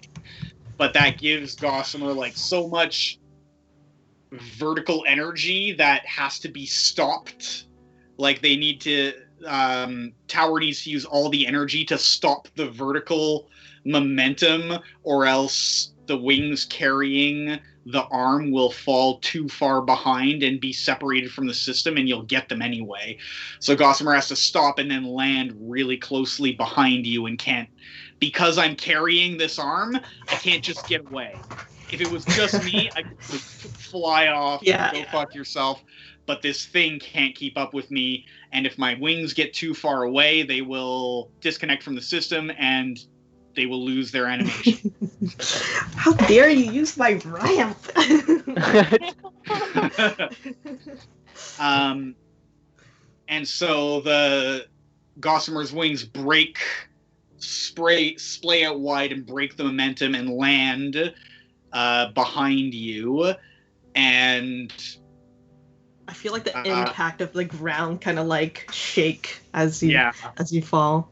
And then all the wings flap back to give a takeoff, and I shoot off so fast, like I can still use this momentum, and Gossamer is moving so fast, and Tower steals a look behind her, and Rena is nearer than I thought. My mech turns into like the tractor wheels, like doesn't have its size completely, right? Just reverse it. I imagine, like the tank, like the belted wheels. I'm sure there's a proper term for them, but I would say like Floofy like smacks down and initiates this belt wheel and starts tractor rolling towards you to catch some speed. Eel, please throw.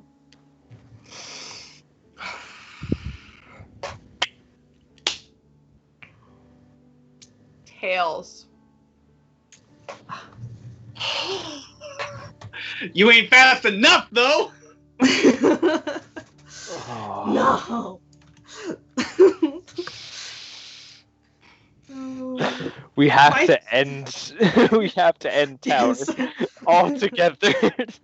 It's gonna be over for you. Everyone's against Tower. We'll see. We'll see. Okay, so I have 1 coin to 0. I have more coins than the hunter, so I break away and escape. I turn around and steal a look back at Floofy, who is closer than I thought. Their ability to just reverse was way more than I was ready for. I did not know Floofy could put it down like that. Gossamer's got the speed, man. Those wings got time to kick into gear. I'm still carrying momentum from a vertical lift. I broke it vertically, but I still have some power from it. And as those wings flat back, it's just a chemtrail of rainbows into the night. And that is Just going to be blinded the by NRC. this burst of color. Oh my god. Jazz, what's up? All right. Now, crack my knuckles and see how we're gonna end. Oh. Okay. I was looking at this, and I was wondering. It kept on using the word off-worlders, and they didn't really describe who these off-worlders are. Where do you mean? Where are you talking about? So let's take, for example, like the second one. You've been conducting surveillance of the off-worlders, transit, shipments, and troop movements. This is just talking about like the NPCs of like our world. Like, Are you talking about Solitaire for Revolutionaries? yes. Off-worlders is probably the landowners in this case. We can say that if you want, we can ratchet up the pressure and say that it's the Terran Transit Authority. But that means that we also have to really center trying to do this war subtly in the future. If that's interesting to you, we can say it's the Terran Transit Authority. Yeah. Or the landowner is basically like, I own legal rights, or the legal rights have existed for 100 years and I recently got them as it became, important or whatever. So it could be landowners, or it could be the TTA, depending on Oh no! ETC. How dare they interrupt also my deck mentions the fantasy? band Transit systems. in like a touristy way. So, What was that? That's a Canadian. Sorry. sorry. It also mentions the off-worlders for the Bantrash, but more in a touristy way. Taking yeah. off-worlders hunting, fishing, taking them around the family like estate. So they could also just be like regular people just wanting to look around. They could absolutely be tourists. I think that the world knows that Bantaresh has the resources that have suddenly become very wealthy. And because of that, more scientists are interested, more prospectors are interested. I think there's definitely a role for that. I don't want the TTC on my planet. Yeah, they can leave. SPM all the way. Société de Montréal. That's such a Canadian joke. It's not even funny. Oh, I love it. It's so good. Our American viewers of this. Yeah, sorry guys. I've been to Montreal. Their transit is better. Yep. It is. It's really bad still, but it's significantly better. Yeah. Canada's just bad at transit. We'll just go with that. Let's do from my Solitaire. You've been seeking Bantrash support against the off-worlders, so this would be against the landowners. Yes. And so our ...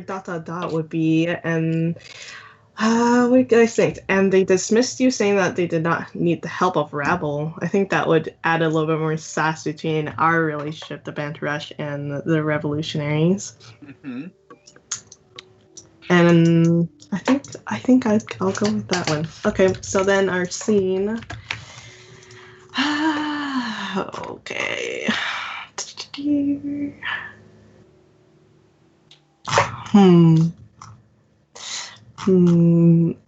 I'm looking at an animated disagreement again. Okay. All right. Let me just reading up on the other ones. I feel like that would make the most sense. Try to get your support. Is it only between two people then? Because technically there's two who are Bantrash. It's like 2 against 1. I don't think that's fair. Choose one of us, I guess. I think if you really want to do it with the 2 siblings together, we can absolutely make that work. I think we've definitely set up that there is one sibling who is sympathetic to the people. No, sorry. Are we doing the siblings are united as one and our one person thing? Oh, For yeah. the animated disagreement? I think in general, no. The sisters have banded together. We are going to end the landowners. I think you're underestimating how fiery one of the sisters is, but it's fine. Perhaps. Because one of the sisters is better at talking to the people doesn't mean that the other one doesn't also like the people. Exactly. This is very true. Y'all know the revolution is gonna cut you out. It's fine. Now, I don't mind as long as the landowners lose. That's my sole motivation now. You will not humiliate my sister. You know what? Well. When you were the landowner, that's how you felt about the royalty. I just want that on the book. I will end you. That role meant nothing. Can we hold hands and wide-eyed in our little white dresses? And oh my yes. Yes. I'm joking again. Come play with us. Oh, God. I think it's a great idea. I love it. Let's All do right. it then. So Marcy, you will be the one asking the questions. Yep. Only me.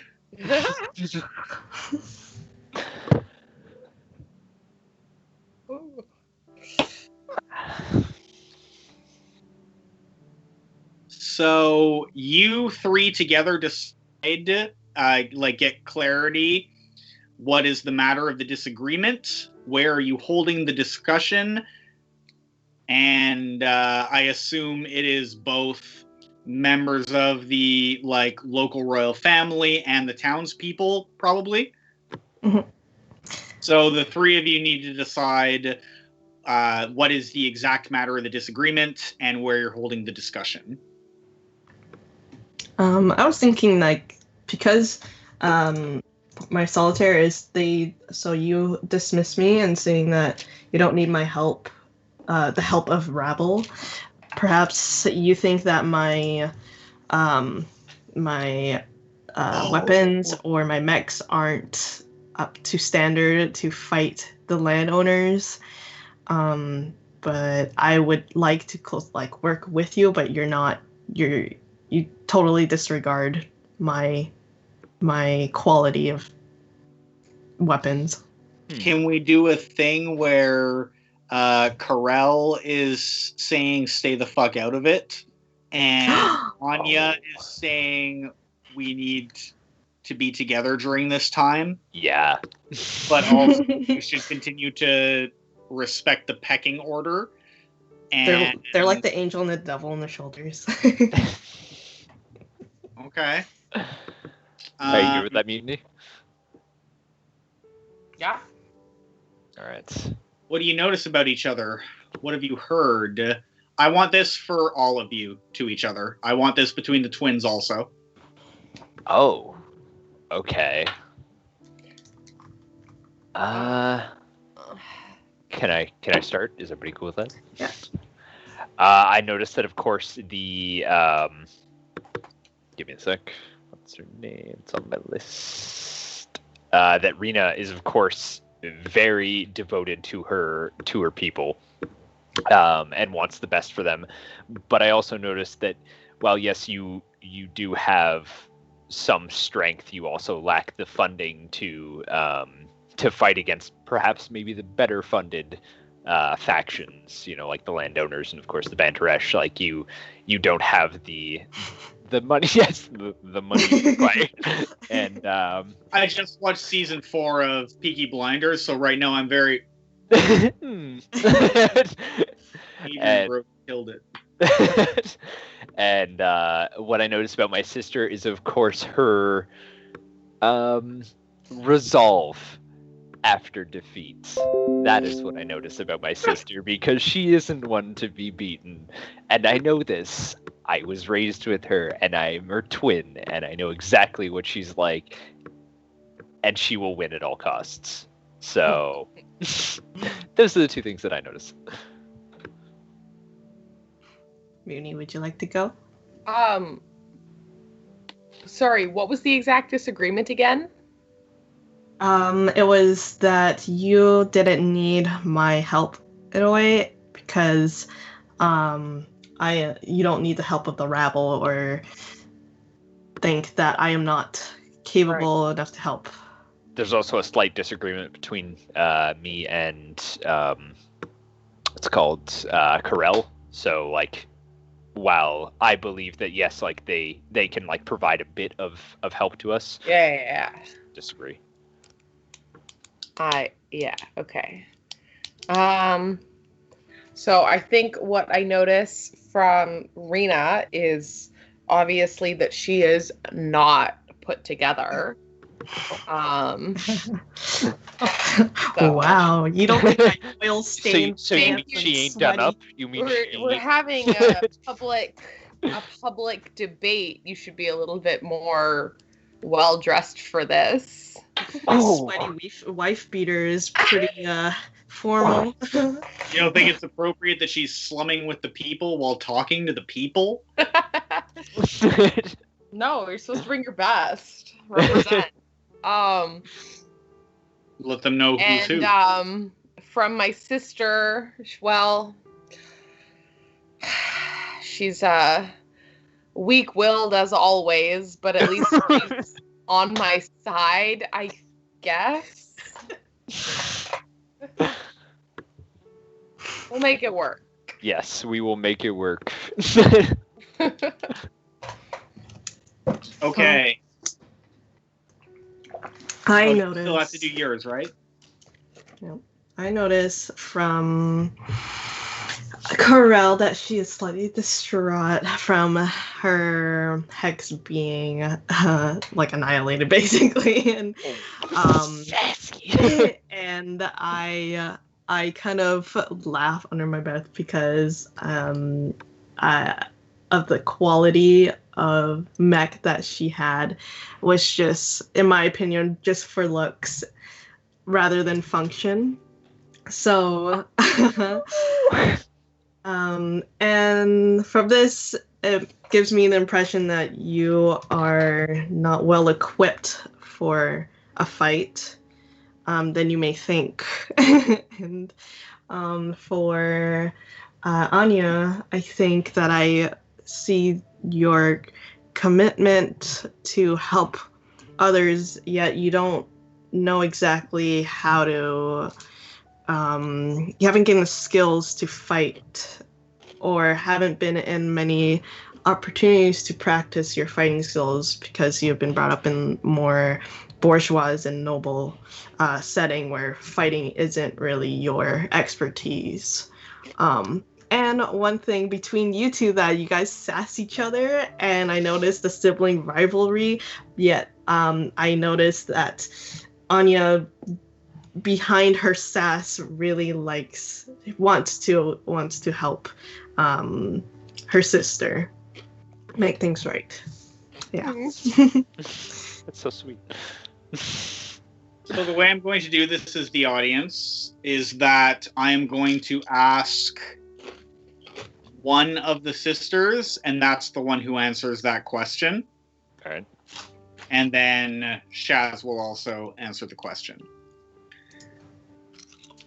So I am going to the crowd of people gathered. I think there's a plant from the Ashby family during this town hall that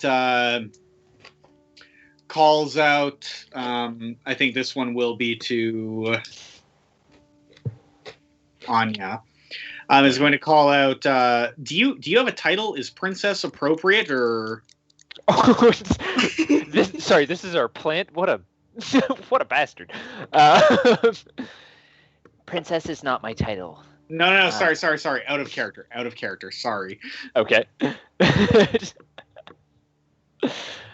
Princess is not the title. Princess, I would go with emissary. Barry. Is that what does that mean? I don't know if that's necessarily a title. It's more of like it could just be like a shit title that like royal families take to sound official. That's perfect. Yeah, I think that fits. What is a plant? Emissary means a person sent on a special mission, usually as a diplomatic representative. I think that fits.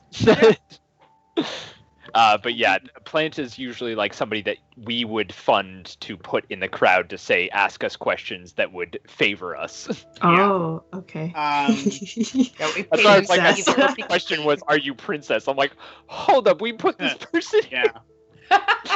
So this is your plant setting you up right now.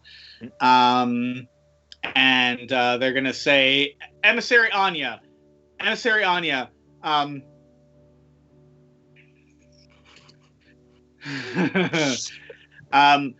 tell us how is this position the most urgent and expedient?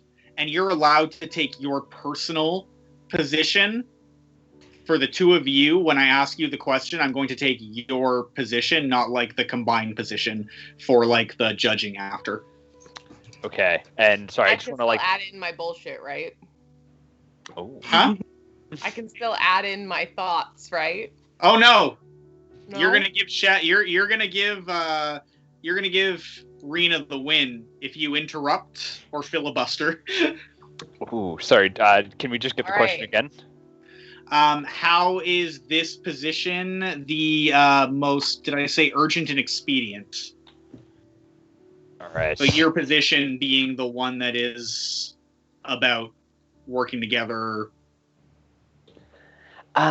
They're your plant, not the Ashby plant. They're Anya's plant. Okay, perfect. Yeah. This is the most expedient because I want to. The landowners are filthy, first of all, and all they want is to exploit, first of all, the people. So while I may not be people, and I fully understand that, and I don't understand the struggles that you face day to day, I want to. But I do think that in the end, we all do need to work together. We all need to see eye to eye to be able to overthrow the people that want to exploit our land, the people that want to exploit your people more than mine, and the people that want to take advantage of the resources that we have on this planet, of the suddenly valuable commodity that we have. How odd that is that they only show up when it really matters. They used to bet on our land. They used to sell it off and be like, "Oh, yeah, you own a little bit of our planet." All right. I'm allowed to do that. I'm allowed to cut Absolutely. someone. The town hall. No filibustering. Fine. Morel rolls her eyes. Rena, how is your position the most urgent and expedient? It's because our people know how to work with the fewest resources. We have learned to live in a junkyard and scrap and surrounded by things that people throw away, yet we use these resources in the most helpful ways. And on the way of any battle or in any situation, we can look at a material and use it in 10 different ways, whereas your military and your faction will disregard it and find it useless without considering the other options. And I think that our help will be so is paramount to a successful overtaking of the landowners. Anya, I think you got to fire your plant because the crowd breaks out in applause. That's going to be a point, Rena. Damn. It's Well, actually, no, I'm fine with that. I want us to work together, but.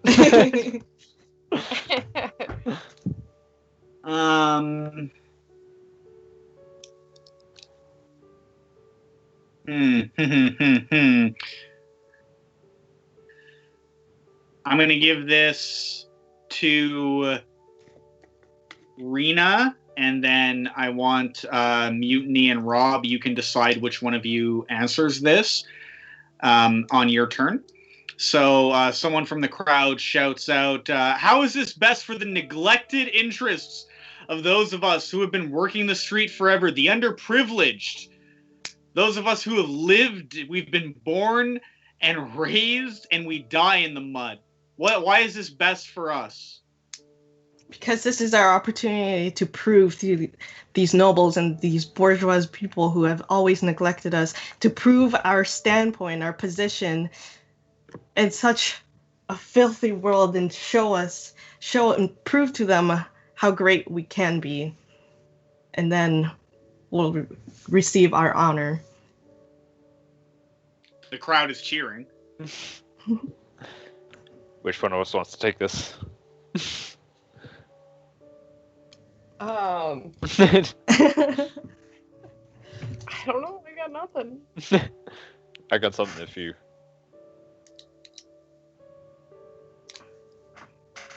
I currently have nothing, so you go. Okay. All right. Yes, this is. I will actually agree with my opposition. This is the best for you. We need to get rid of foreign influence. While we're very disconnected in class, I am very aware of that. I grew up and I went to balls to see if I could dance really well. And of course, my lovely opponent, Rena, went to the scrapyard and tried to see if she could scrounge material to see if she could make a living. But while we are disconnected in class and monetary value, I don't think that a foreign influence should have any say at all in what we do. We both grew up on this planet in different ways and in different factions, and that can be a discussion that we have, and I'm very open to that idea. But what I truly want from this is to get rid of foreign influence. I want to make sure that the landowners, the people who once again bet on our land and made sure that or thought it was funny that they owned it, I want to make sure that they have no say, in what goes on in our business. So that is a discussion we can absolutely have, but I want to make sure that it's between us and not between a foreign party that doesn't understand anything about who we are as people and just wants to work you to the bone. Yeah.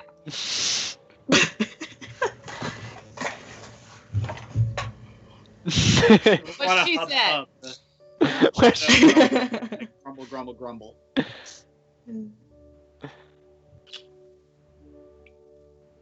I don't know how to award this one. And I'm not going to until we answer the next question. Oh! To the viewers at home, that is not how the game works. I'm taking liberties because these are my friends that I play with, and they mostly trust me to drive drama well, and we also have chemistry around driving drama. And I do legitimately think I was gonna give that one to Shaz and to say, listen, you still want some of the community on your side, so we still got to do the final round. And that was a good. It had its faults, but Anya brought that back, and the crowd doesn't know what to think, and so there needs to be a tiebreaker question about the last one, and it's going to decide the last 2 points. And at that point, someone is going to call out, noticing that you have been stern and cross-armed this entire time, almost like you have been forced to be here for the show of it and aren't actually interested. A plant as well, but maybe a landowner plant, is going to say, Emissary Corel, can you tell us what you think is valuable of Rena's position?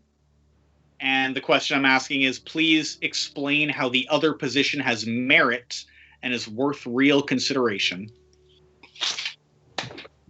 Pharrell looks to the person, looks them dead in the eye, and just looks at them for a moment with a bit of a glower on her face, and says,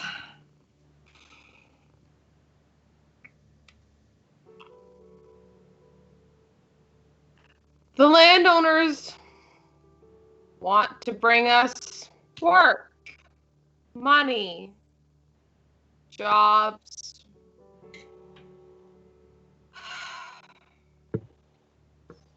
That's what they say that they want.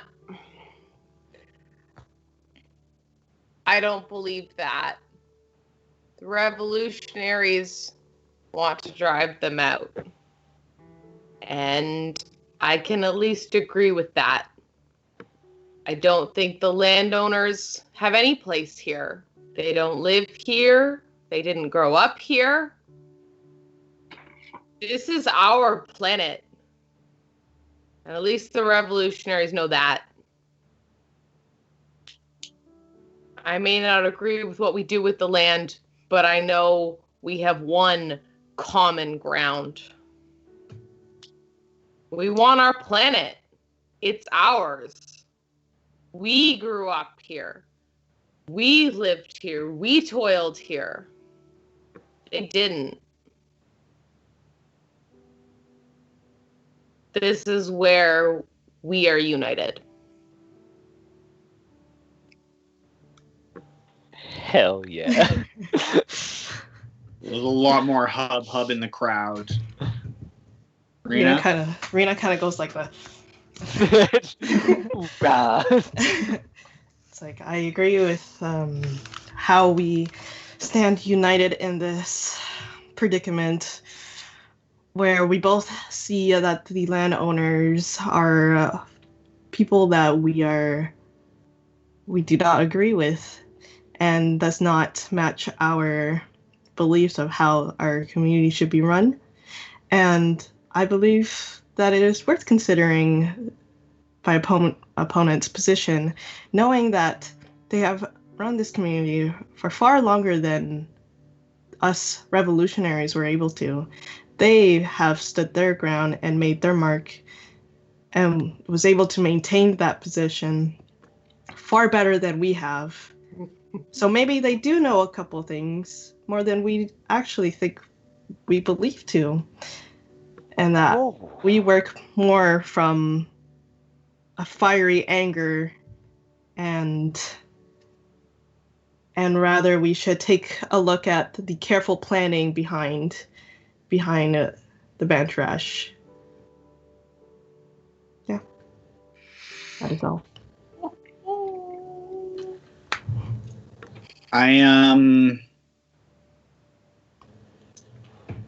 I'm really happy with everything that all of you put into that scene. And I think that it is a tie. And it's a tie that leads towards revolutionary fervor because Rena did get the first win. but it is also solidified the people's sort of faith. I'm kind of picturing this like early 1900s English faith, where like maybe people are putting maybe not every house, but some houses are putting up their pictures of a member of the royal family or two up in their house again. And the way that this minigame is supposed to end is that there's no real winner, but if the chips are down, we know where the people stand.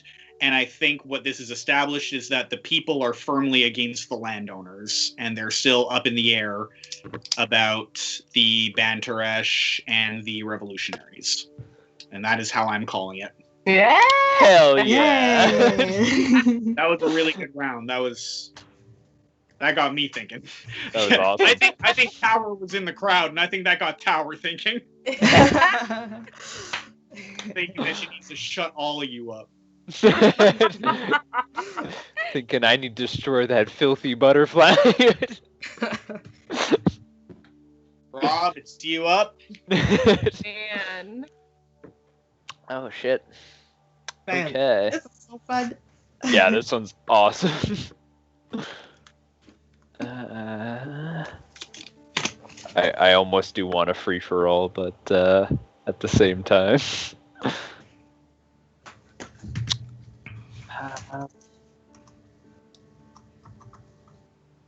Tactical skirmish. Oh.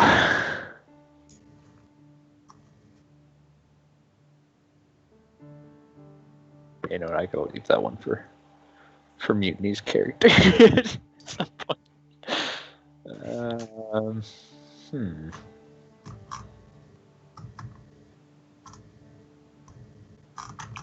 Just catching up on chat.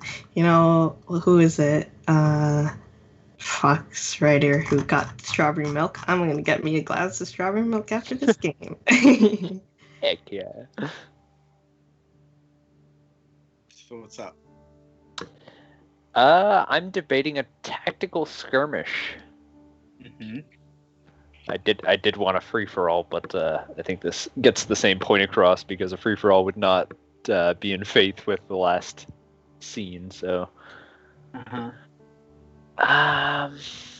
okay, I want to understand how the tactical skirmish works. So it's like say the first demand is submit/withdraw now, or my forces spread itself too thin, and you pick off blank who is straggling. So if I was to ask that to you. So yes, the complicated thing about this minigame is that to continue, you have to keep giving up your own characters, basically. Mm-hmm. Or no, the other person has to commit to giving up their Knights Guard, their security force, their revolutionary faction. Yep. And so I haven't done deeper research into what was intended here. So if anyone's more familiar with the game and I miss the point here, please feel free to chime in. But what I understand is that this game is sort of the ultimate push of the boundaries of the whole, if this fight gets too loud, we will all get robbed by the Terran Transit Authority.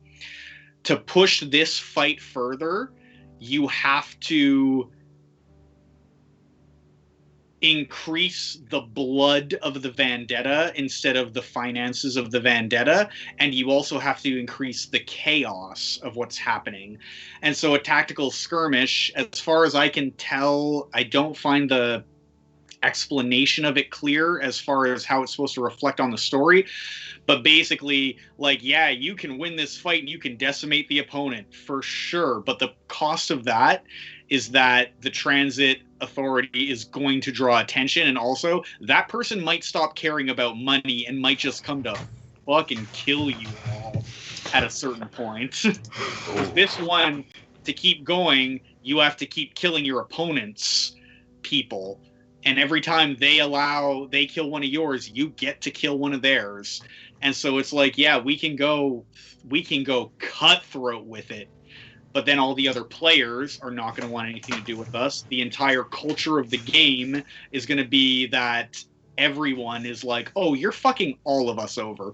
So I don't think it's well explained in the rules, but I think the thing with this game is that the harder you push a tactical skirmish, the more you're fucking over everyone else, the NPCs, the other players, the culture, the community, all of it.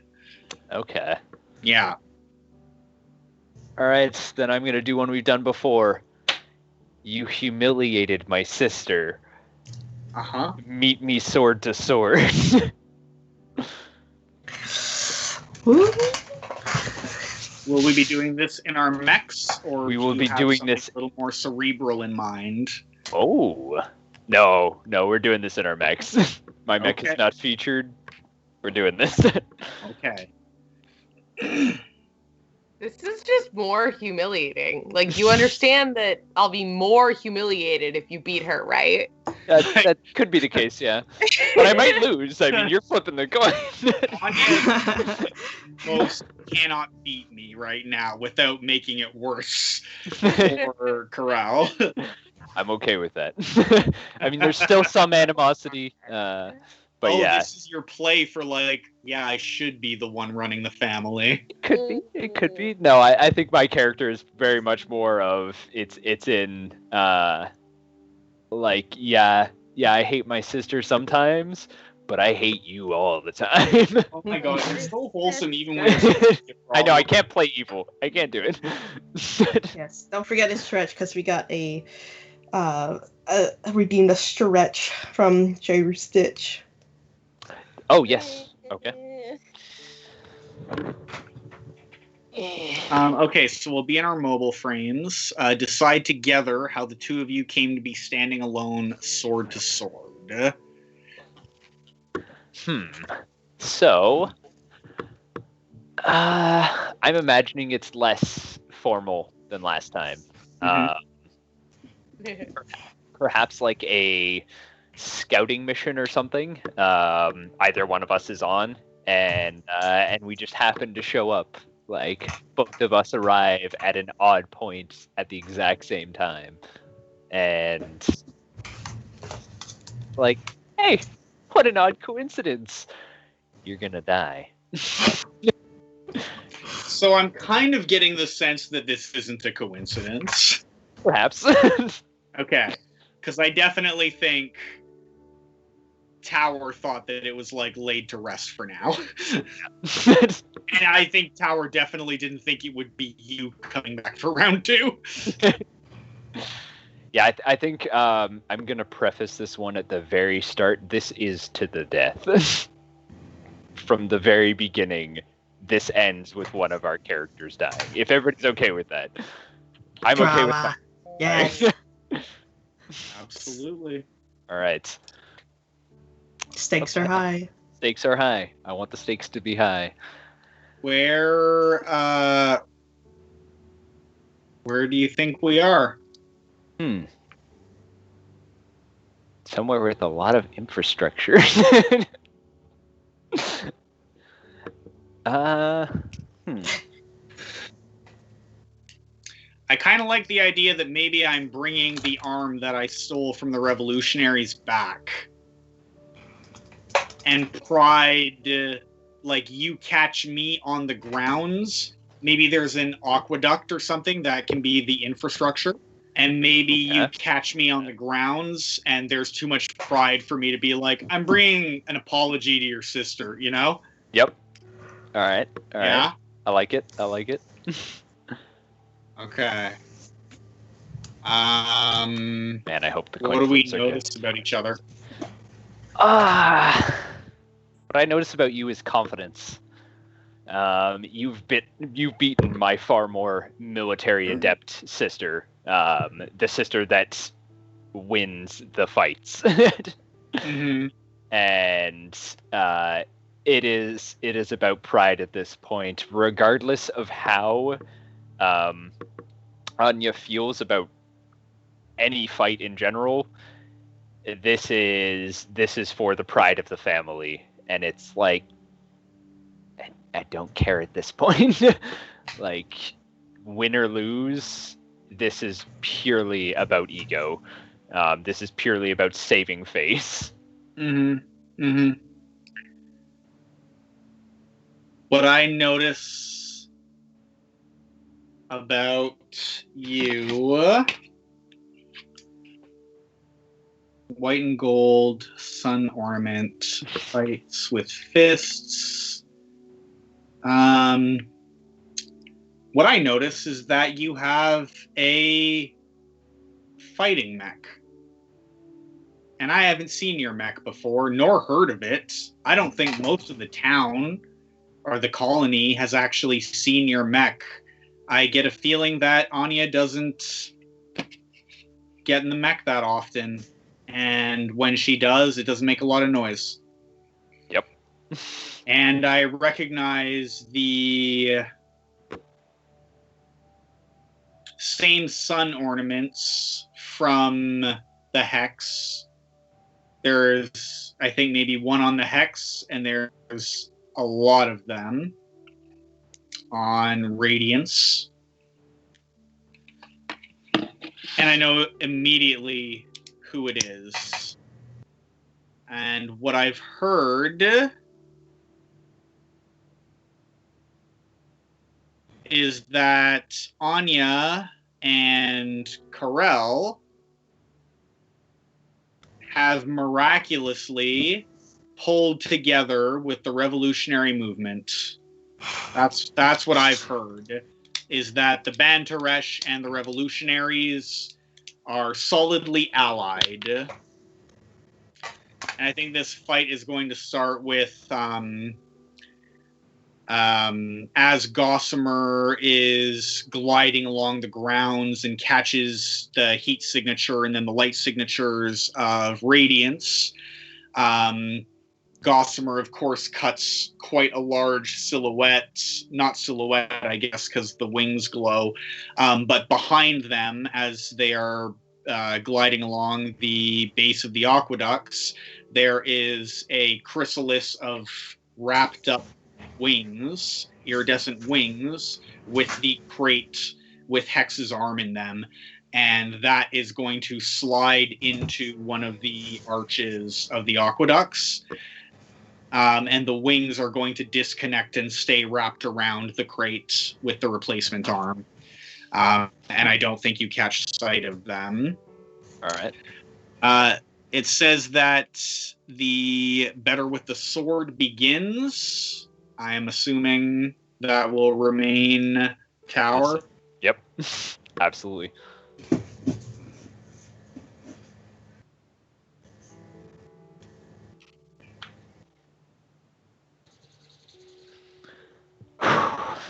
I love being about to die.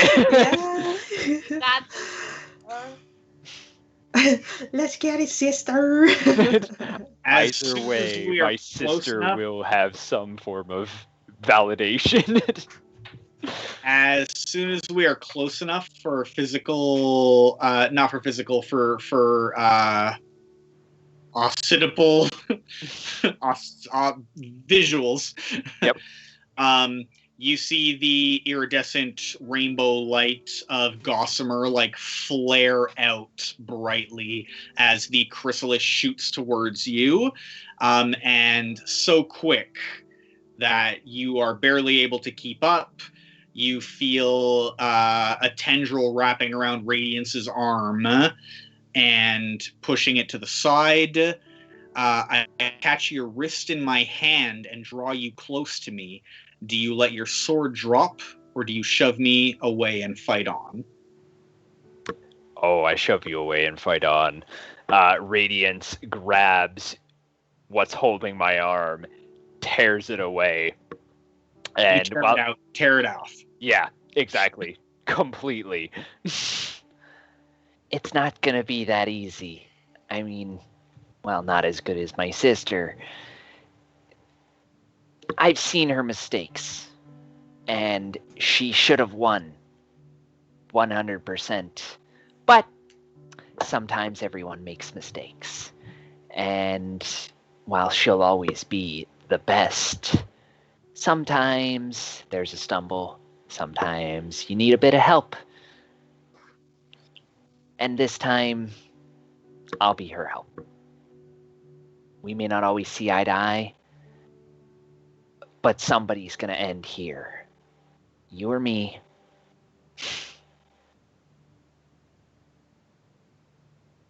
Radiance sets up her fists and just cracks the mechanical knuckles, and there is like an echo throughout the battleground.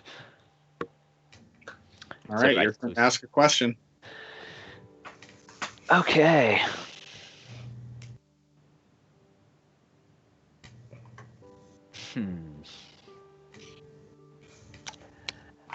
I have my swords point to your clavicle. Do you submit or do you twist away? As Radiance lunges forward, grabbing onto one of the wings and like crushing the metal in her hand, she holds on. I don't want... Actually, no. I lied. I do want you to die. Here. For all of the things that you've done to my family. Either you submit, and I can end it quickly, or we continue this lovely fight and see who stands atop the other. Do you twist away or do you rejoin the fight?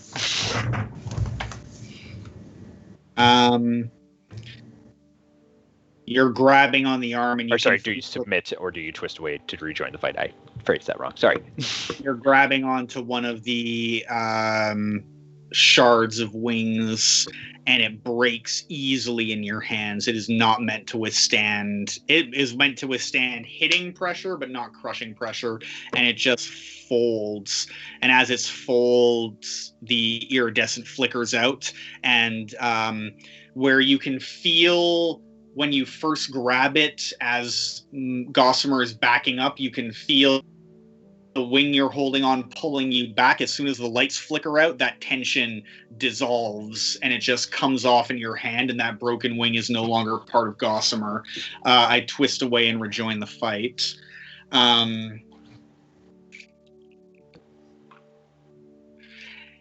You thrust perilously close to my face. Do you cut me, and where?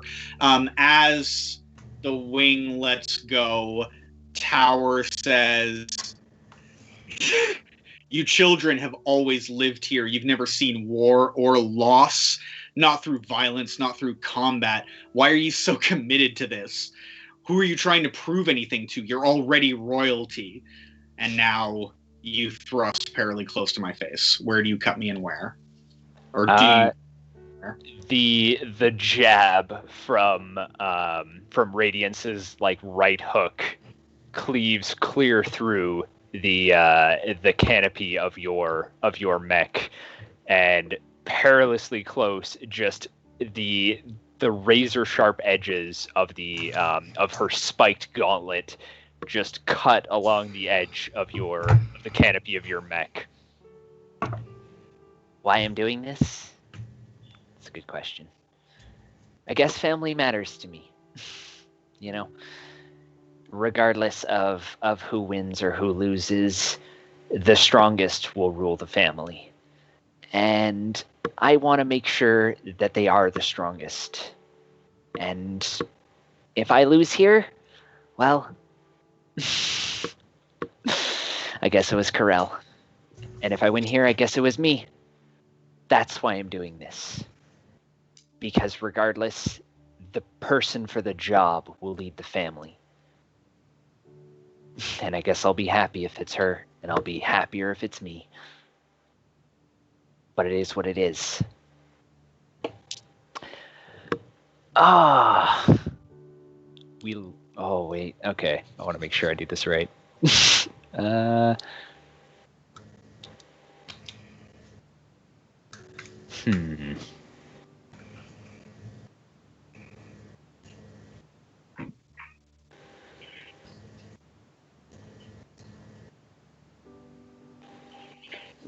Oh, these are so hard.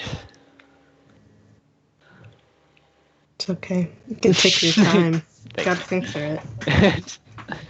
I have an idea for a great closing question if you want to keep the fight going with a leading question. I do want to keep the fight going, so yeah, I think that works.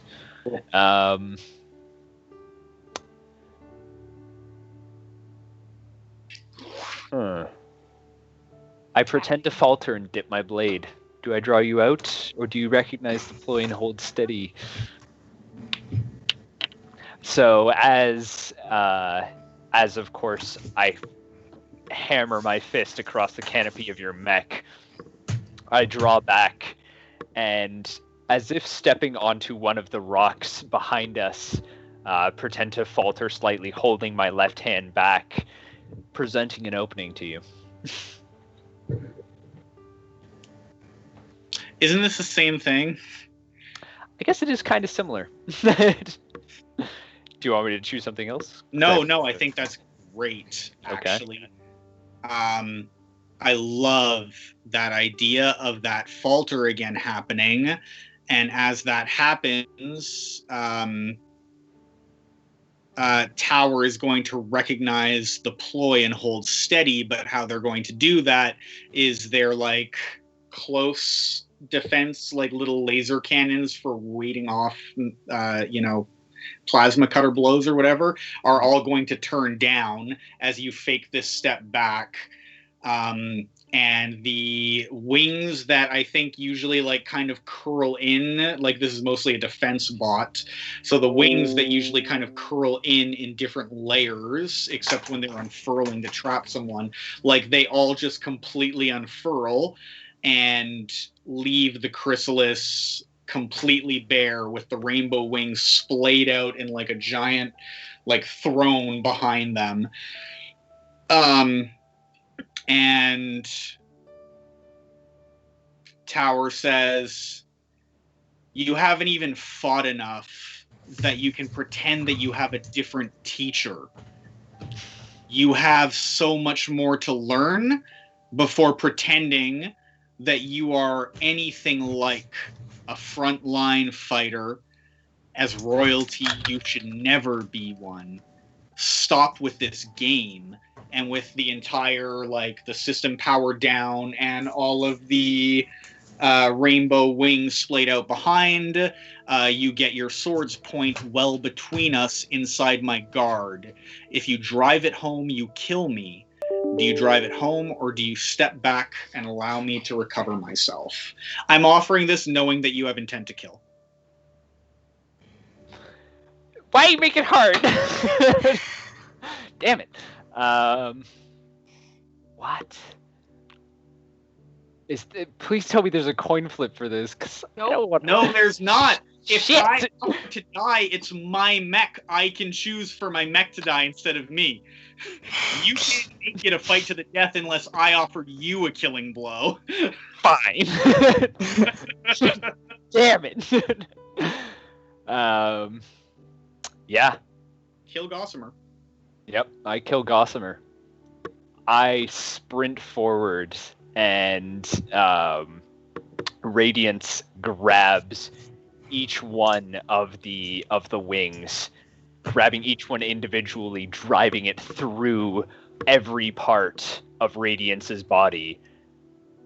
And as the final one pierces through just below the canopy of your mech, She should have won. She was better in every possible way. The only reason I won is I know her mistakes. I know the mistakes that she would make. In every possible way, she's better than you. As my mech, as Gossamer is heating up and the plasma of the wings is super firing and dying out, you hear crackling over the intercom, "You don't study your sister's losses well enough."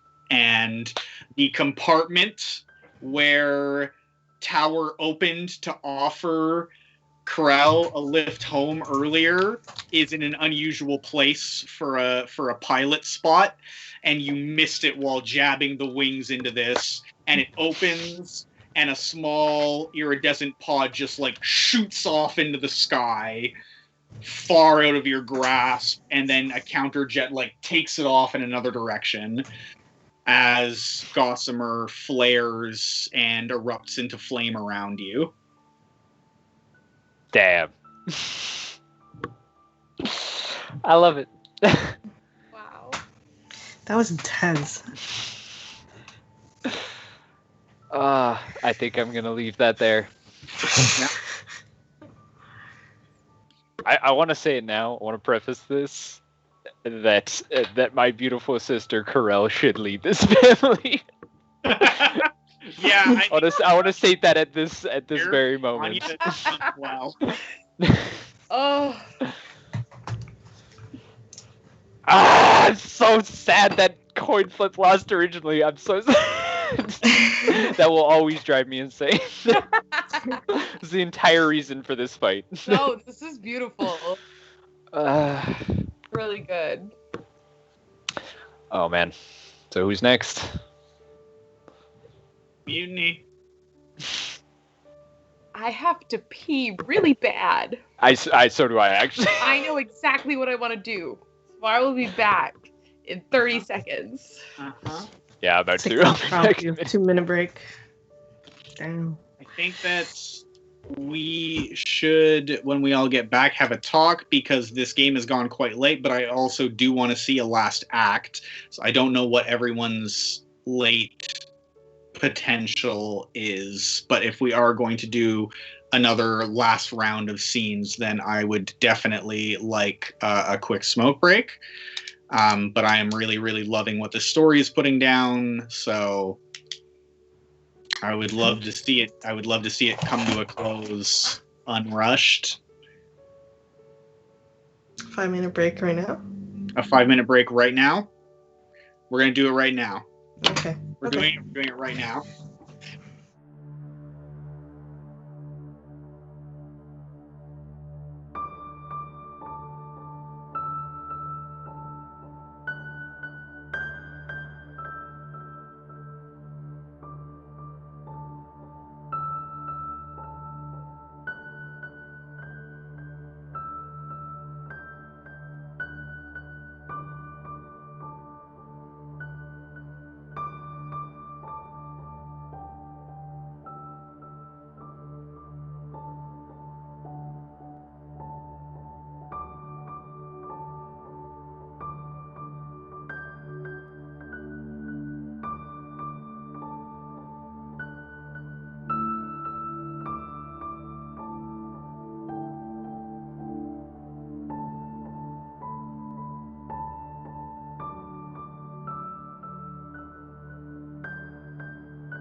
funny. That's gonna happen at all. It just We'll see who kills who. All right, we are back. Woo! Welcome back, guys. So, what we have decided that we're going to do, we obviously got very into this game, and so we're not going to do a third act of full scenes.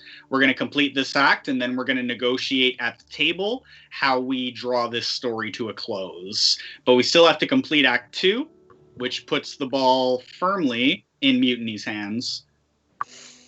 And after that wonderful scene of my beautiful sister trying to kill my arch nemesis, I'm going to do the scene stealing time together. Only you and your chosen partner play. Ask them how you two came to be stealing time together. What do you notice about each other and what have you heard? And during the liaison, anyone can ask for details about the location and circumstances. Converse as you like naturally. During the conversation, either of you may, whenever you like, begin an exchange by making an advance. The other then makes an answer to conclude the exchange. Return to the conversation or advance into the next exchange as you like. Also, it says, under another's nose, if there's a risk that you'll be caught together, any player may, after any answer, have you throw. On tails, you're discovered or exposed. Ooh. So advances. I think I'm going to start with the first one. I open your mobile frames. Ask how you two came to be stealing time together. I think. Sorry, I got excited. Fair enough. Absolutely. Corel heard about the fight. Anya probably came home, maybe not gloating, but Yeah, there wasn't gloating. It was more like, I feel like she was just like, hey, and went to her room. Like, fuck. Corel obviously pressed. Yep. And found out the details. And as much as she is against the landowners, our last fight together was certainly an interesting one. So I think she kind of sought, it's probably not hard to find Gossamer and the glowing rainbow, even when she's broken. Mm-hmm. Sought you out where you were probably trying to fix her. So Tower got ejected in like an iridescent escape pod. Okay. So how do you feel about the idea that Tower is still unconscious when you track down the escape pod? Okay. Yeah, okay. So I guess the first thing I notice is that you are unconscious. Mm-hmm. And yeah. I think I know the details of the fight well enough that I know that you offered yourself the kill. So Corel is curious and yeah. You're unconscious, so I don't think you can notice anything about me. I think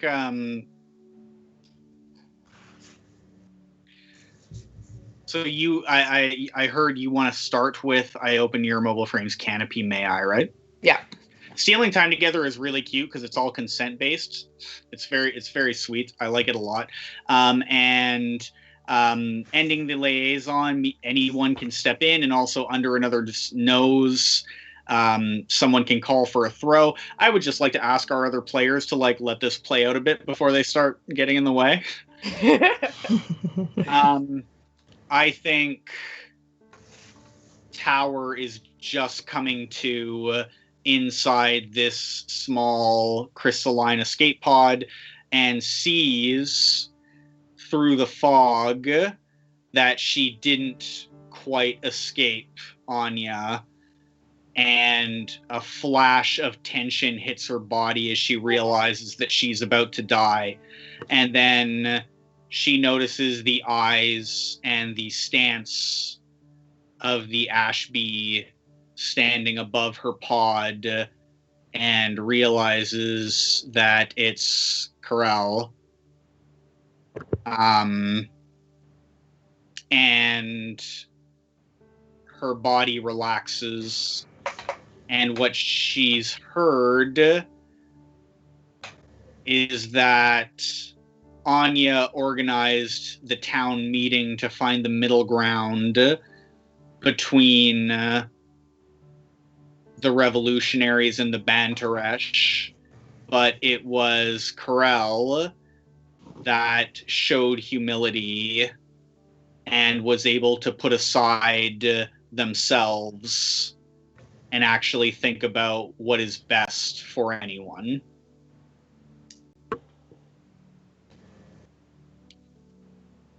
Wow. Okay, so I open your mobile frame's canopy. May I?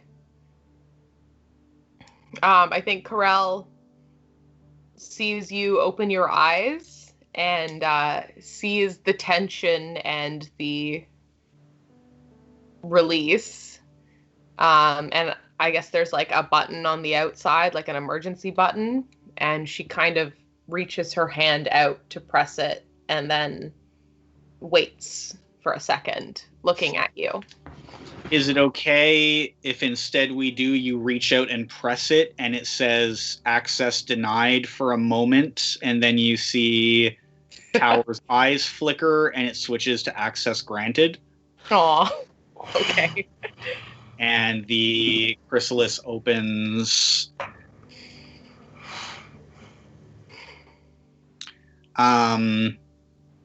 And Tower is going to say, you certainly have more skill than your twin, but I was wrong in thinking that you were the fiery one. And coughs out a little bit of like blood.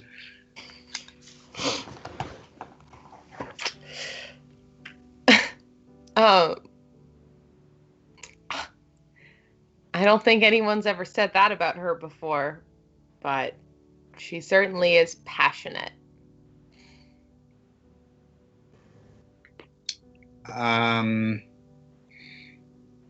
As Tower starts to come to and gather herself,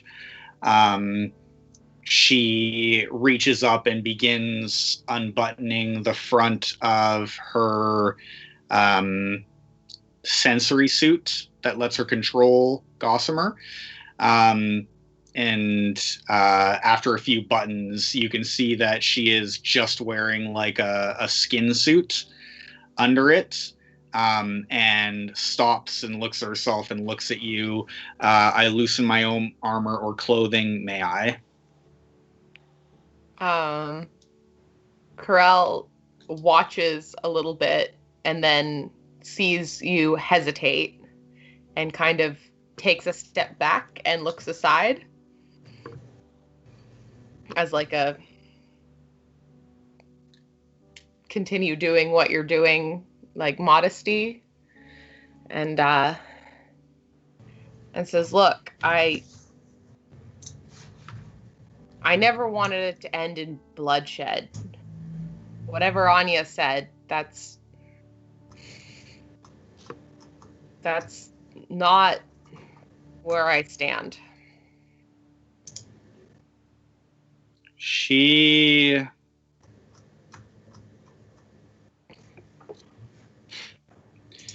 You are both singularly unprepared for taking care of people. Once upon a time, I might have thought that she was better geared for it, and Tower like pulls off the mask now that some of the suit has been unbuttoned.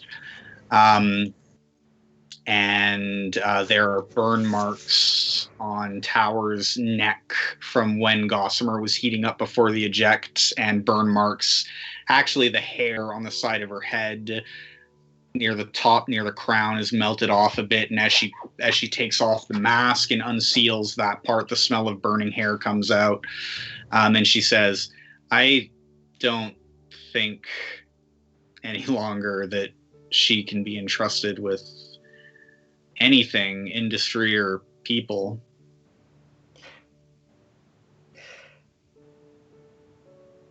She's far more well-read than I am, so I really think that is where she's suited to be.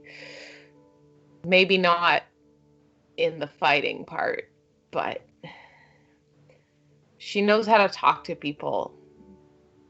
I don't. I touch your hair, may I? I want to reach out and sort of towards where the burn is, and are you okay?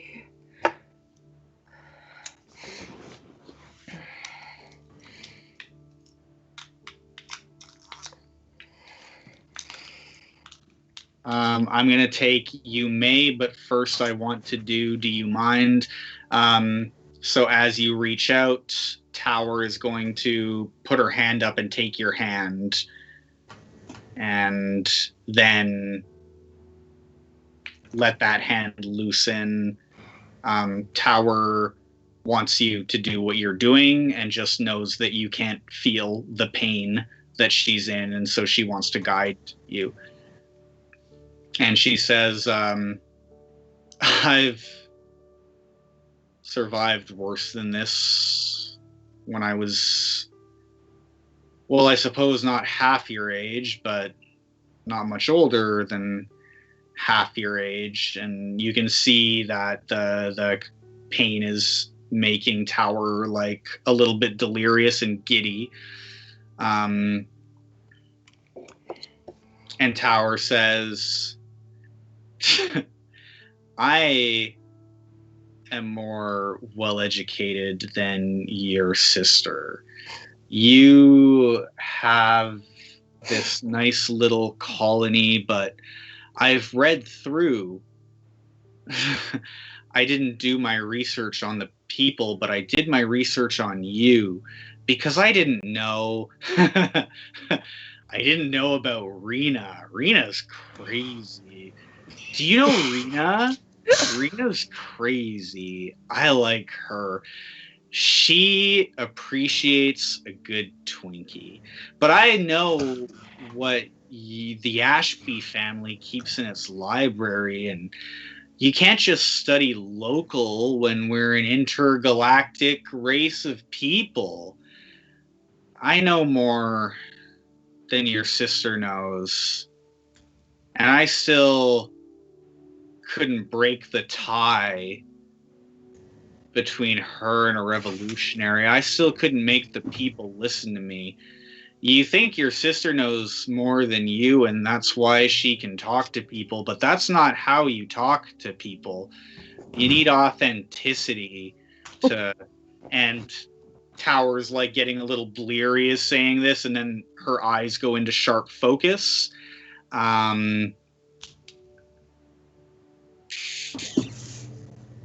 And Tower's going to mirror you now and reach out to touch your hair. May I? I'm going to take you may, but only for a moment, and then I withdraw to a less charged distance. Corel sees that you're a little delirious and lets you run your fingers through her hair for a second and then takes a bit of a half step back and says,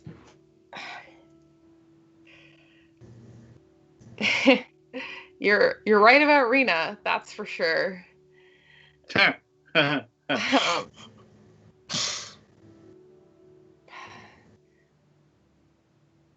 I don't know. Hold on, sorry. I blanked.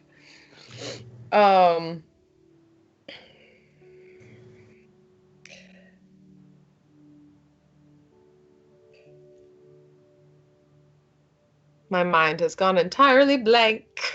No worries. Take your time. That You can happens. just do an action. This is an emotionally charged moment for characters too. Yep. There doesn't need to be words for the complicated feelings. So Corral takes half a step back and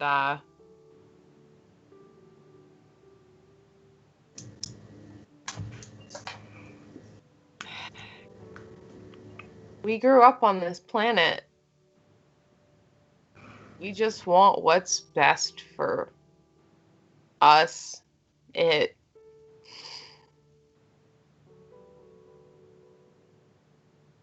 don't know anything else.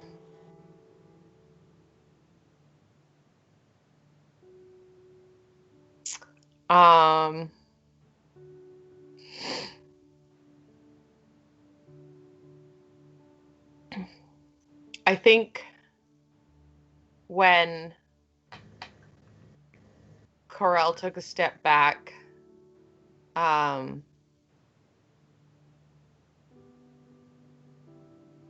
Tower probably like lost her balance a little bit. Mm. So Corel reaches just to steady her, but keeps at arm's length. And look, I just wanted to make sure you were okay. Like I said, I didn't want this to end this way. Tower is going to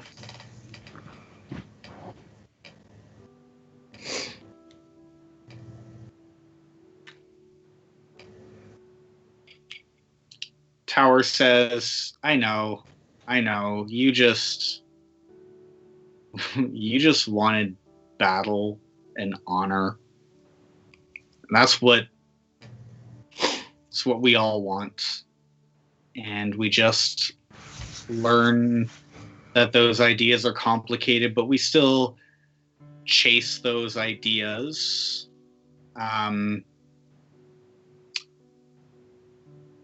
I touch your fingertips, may I? And I still have something to say, but I want to know about the action. How? Like, how do you you steady Tower, right? Mhm. So Tower is going to be steadied while saying that and kind of lean off, and like I imagine because Corell's being careful about the fact that Tower is maybe a little out of it right now, lets the hand go, and so Tower is going to slip her hand up. You don't even know when she pulled the gloves off, but it's just bare fingers now. So she's just gonna like put her fingertips on yours, like seeking more pressure, but not demanding it.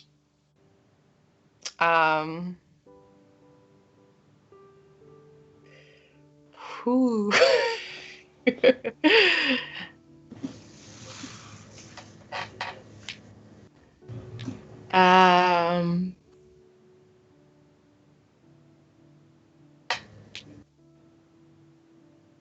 I think, yeah. Corel just accepts it. Doesn't lean into it, but lets her hand linger there.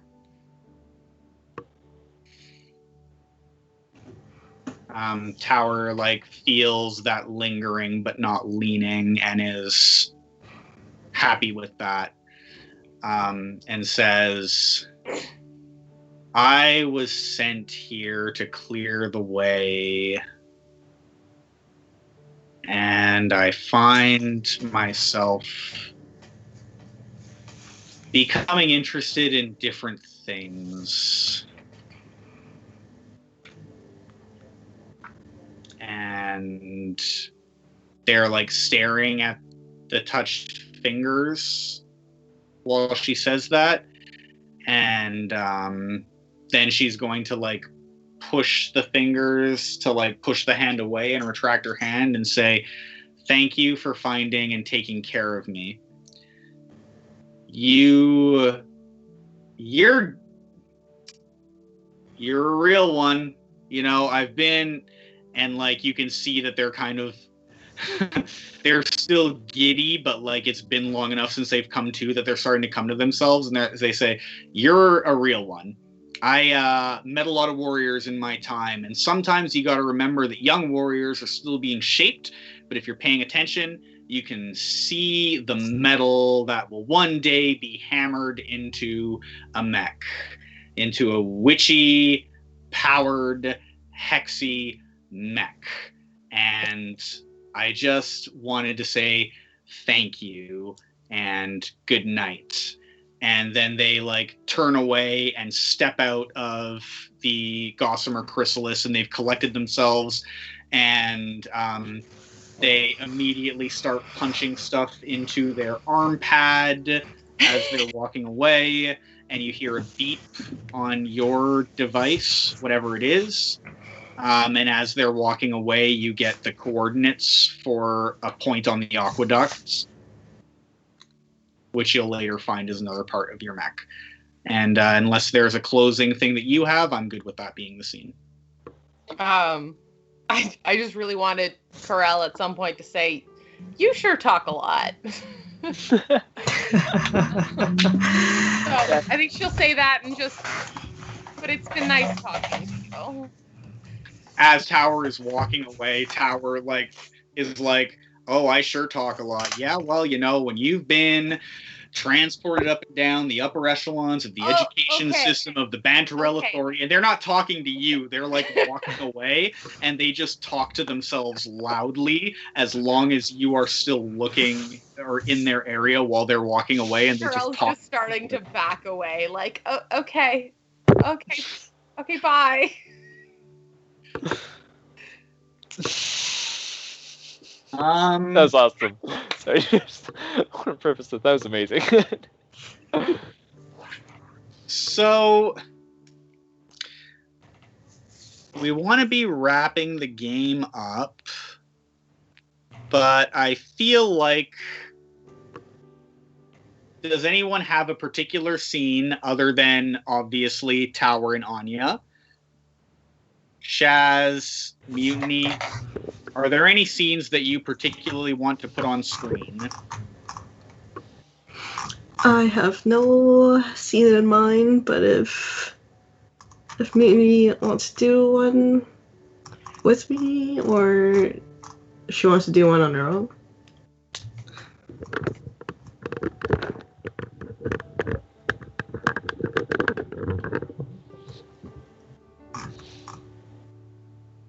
So what's the deal? We going in?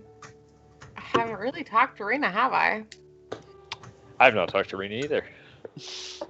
Oh, Rena, we talked in that doing? debate. Rena, what you doing? I do be chilling. I just imagine Rena is just working on her little mix. Rena's just having her own. Yeah. Living her life. She really is. I think I have a scene with Rena. Sure. But I don't know if it necessarily fits in with the scenes of the game. Damn. It could be like a flashback or forward. What do you have in mind? I was imagining Anya talking about, of course, like the uniting of the factions, and because Rena is like the sort of impromptu leader-esque figure. But I think that prolongs everything quite a bit just for the sake of me talking with Shaz, which I love. So I don't think we have to do that. I honestly think the flow of where we're going right now, like, I'm completely fine with having Rena not talk to you both for a scene. I think it fits the narrative. Yeah. You don't always have to shove her in. Yeah. But I do want to talk to you. We'll do our own little epilogue. Yes, I think an epilogue it fits an epilogue better. Yeah, let's do an epilogue. Yeah. Yeah. That's one of the things that I love most about playing a multitude of games is how you can take off parts from other games to plug into games. Epilogues from Follow, I put epilogues in every game now, and they're great. They're amazing. Yeah, they are. Okay. Well,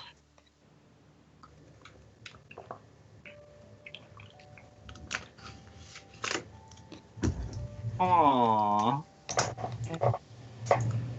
Can't really think of anything else.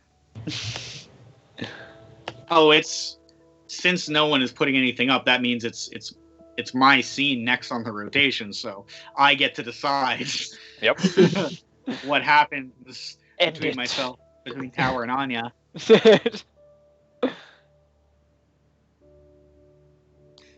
Hmm.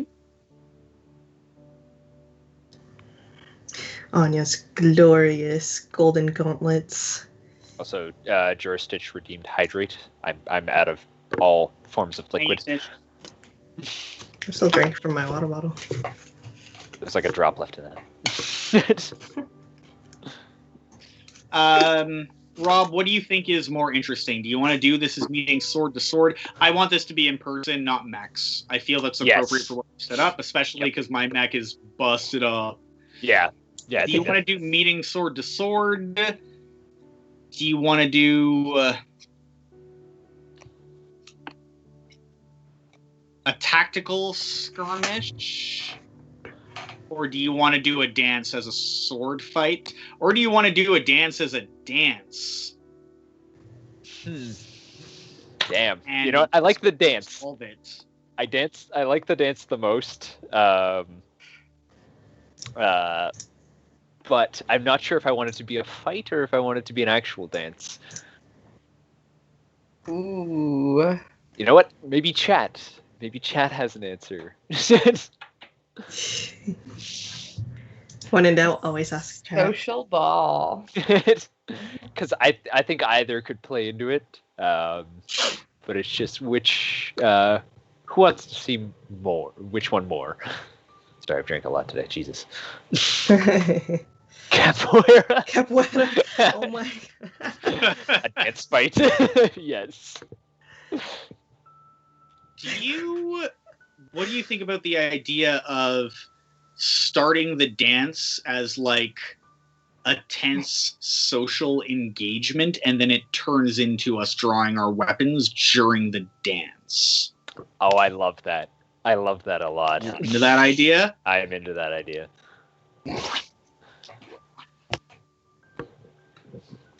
So I guess I get to ask you, so starting this off as us like having pointed words, this is going to be a situation where like two people meeting up know that it's going to be a draw and then just start off with like the verbal foreplay to death. Yep. Sorry, that is the greatest term I've ever heard. The verbal foreplay to death. It's fantastic. I love it. Yes, that is what we're doing. So how do we come to be face to face? Okay. I'm imagining that that after that last sort of interaction between you and my lovely sister, there has been some recovery. There's been like, you know, a bit of a reprieve from the past sort of fights, and there's sort of like maybe a bit of a get together between multiple, like all the factions sort of get together, and maybe off in a side hall, or do we want to do this out in the open? But I'm sort of envisioning side hall. Yeah. Of we meet up and it goes down. I see. I didn't do this on purpose. I'm just seeing now that other players can join freely if it makes sense for their characters to be present for the dance, and that means they can join in at any time. Yep. So I just want Shaz and Mutiny to know that that's an option, because I think that could be interesting depending on what happens.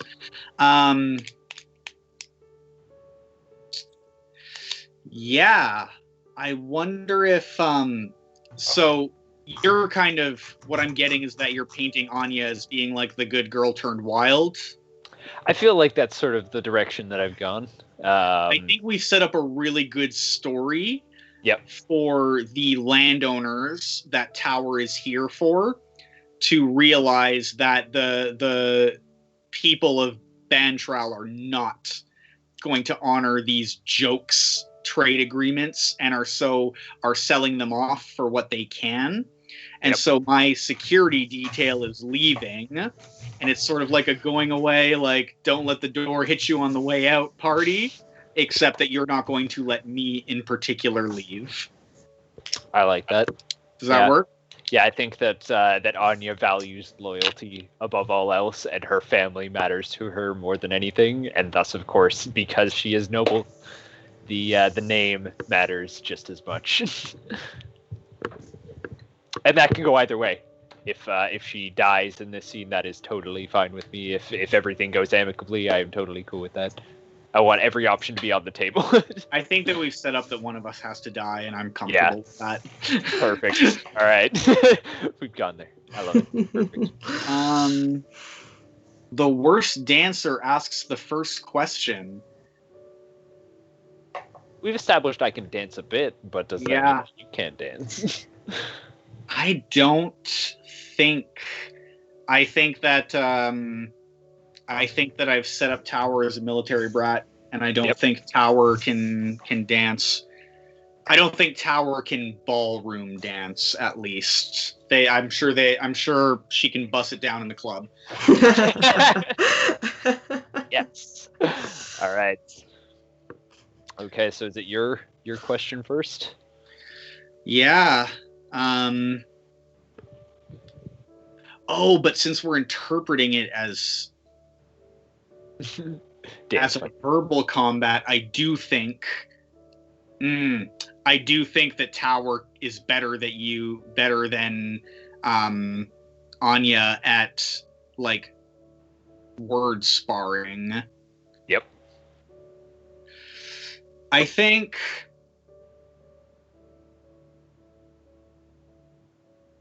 it's like a going away party. It's a going away party that is mostly for presentation. Everyone just wants us to get the heck out. I think most of the security detail is pretty much grouped by themselves, and everyone else is just treating like this is a party where we shun the others. Oh, I wonder if I'm standing and talking to my lovely sister. Yeah. Or maybe I'm waiting. Oh, I'm clearly waiting to talk to your sister while she is like talking to other dignitaries. Okay. Yeah. Yep. And you're gonna get to make the first move. The worst dancer asks the first question. Yeah. So you basically like sidle up on me while I'm waiting, and I'm, I know that this isn't done, but I don't think you're gonna start it here. Yep. Huh.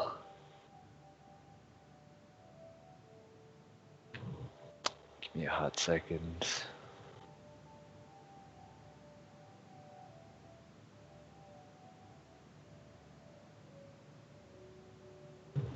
You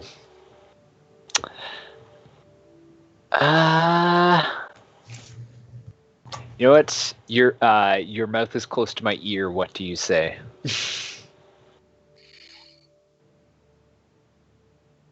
And I'm imagining that I have we're in the middle of the dance floor, and I have gotten exceptionally close to you, but I haven't said anything yet, and it's sort of your call in a sense.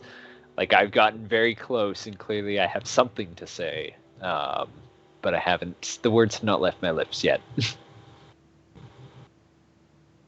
If that makes sense. Yeah.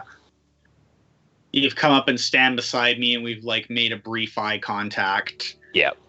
Both of our bodies are fighting tense, but this isn't the place. And then we both turn, and we're both looking at Corral. And I'm gonna lean over. I'm going to lean over real close and say,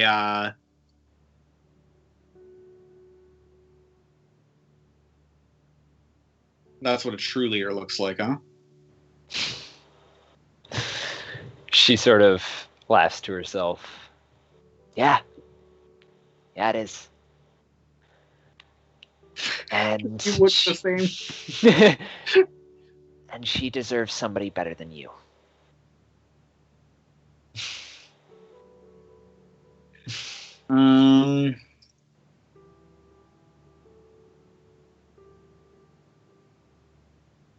At this moment in the dance, you laugh. At what?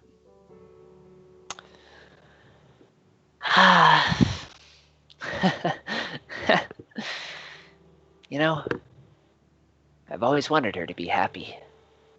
You know, at every point in my life, I wanted to be better. I wanted to be the one standing at the top. And I still do. Can't deny that. But I also want to make sure that she has the right people backing her. And I know that that's not me.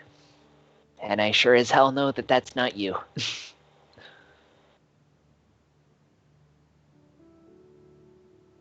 Rob, are you setting us both up to die? Yes. I can't just kill me. I can't just kill me. I love you too much, Marcy. Don't let me Ask die. your question. Okay.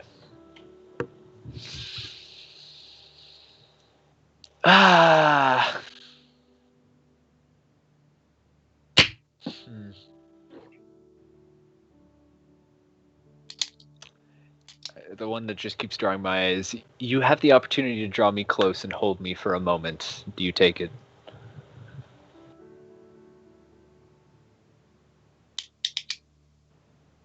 Yes. A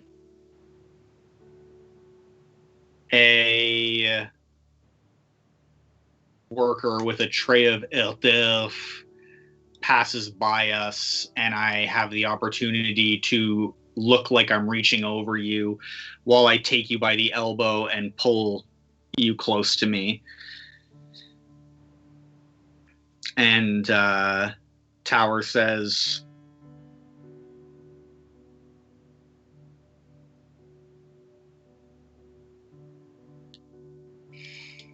I don't think it's up to you to make any sort of calls about who would be best by her side. And I am going to say, you may at this moment in the dance place your hand upon my elbow, shoulder, waist, or hip. Which do you choose? I'm gonna go with shoulder. Well, you know what? You may be right. I don't get to decide for her. But I do get to decide for myself in some small way. And narratively, are we okay with us leaving this out of the room at this point? Yep. And that's the taking you by the shoulder, and it looks amicable to everybody else. But there is of course the tension that remains there. And I lead you into a side passage. But I'm my own person. And I get to make my own choices, regardless of whether or not they're best for my sister. She'll get to live her life, and I'll get to live mine to the end.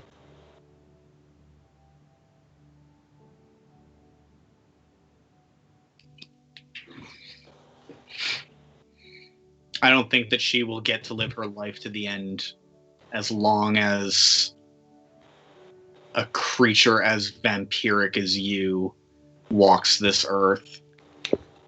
You only see her as an ally now because you aren't assured of your own victory. When you feel sure, you will come for her with the same animalistic ferocity that you came for me. I see that in you because I've seen people like you before. I've seen killers before. They're different from soldiers. Soldiers kill because they have to. killers kill because it's fun. You don't know me. That's fair. You don't know me at all. You don't know what I do to make sure that every person in my family has the best life possible. You don't know that I die to make sure that even in like some small way, I may hate my sister because she's gonna lead this family. She is my family. And loyalty matters to me above all else. And I'll spend every waking moment and every dying breath making sure that my family is safe.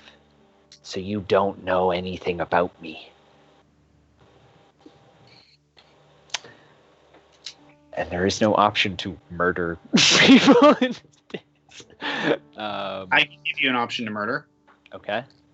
At this moment, Tower immediately realizes something the Tower knew all along, which is don't get fucked up in intergenerational royalty and wealth.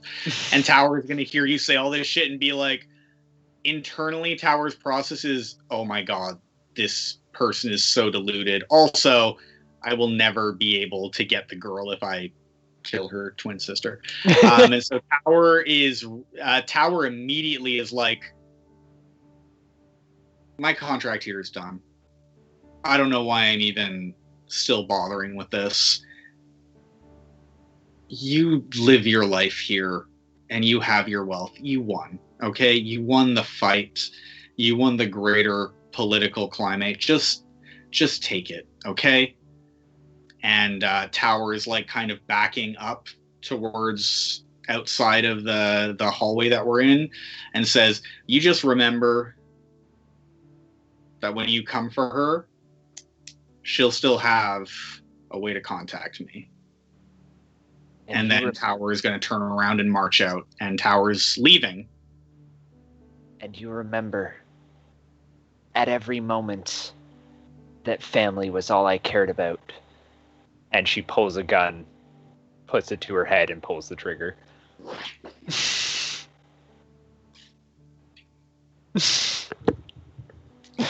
I want to say right now, I'm sorry if that triggers anybody, but that is in the end where I wanted to take my character.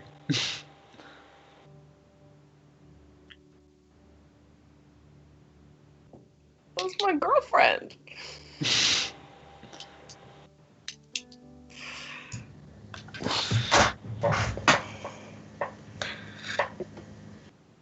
Hold on, I need to pick up my jaw from the floor.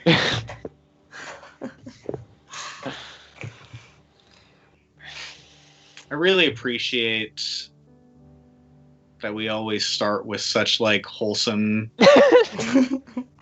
foundations.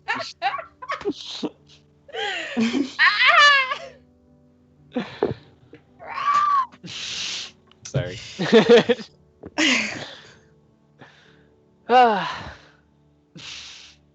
Does this attract attention? Like, is it like a loud gunshot or Just a silencer? gun do? I think it's definitely like a silencer, like just the. Oh.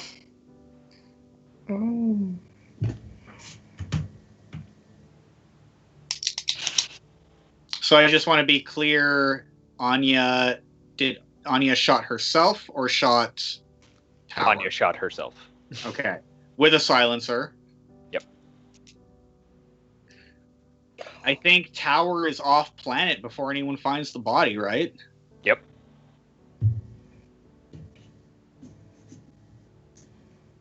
I have fun epilogues.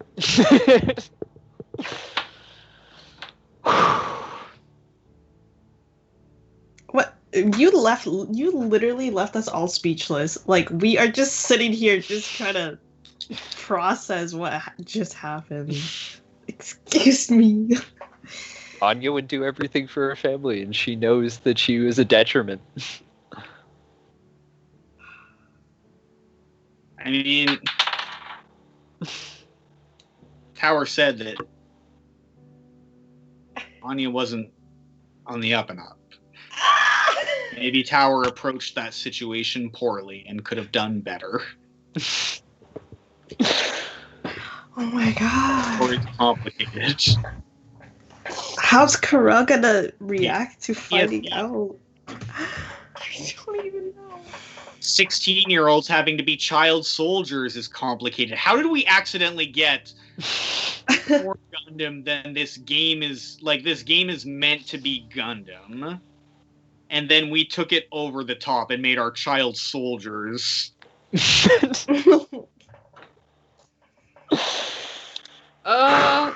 Maybe 16 was the wrong age to pick. But it was a journey. I loved all those moments. But yeah, I think that at least the way that I saw Anya in my head was that her family meant more to her than anything. Like at every moment she saved her, like she picked her sister up. She fought on her sister's behalf because she knew that her sister did the exact same thing for her, and she knew that she couldn't help her family. I mean, her sister would not have done the exact same thing for her.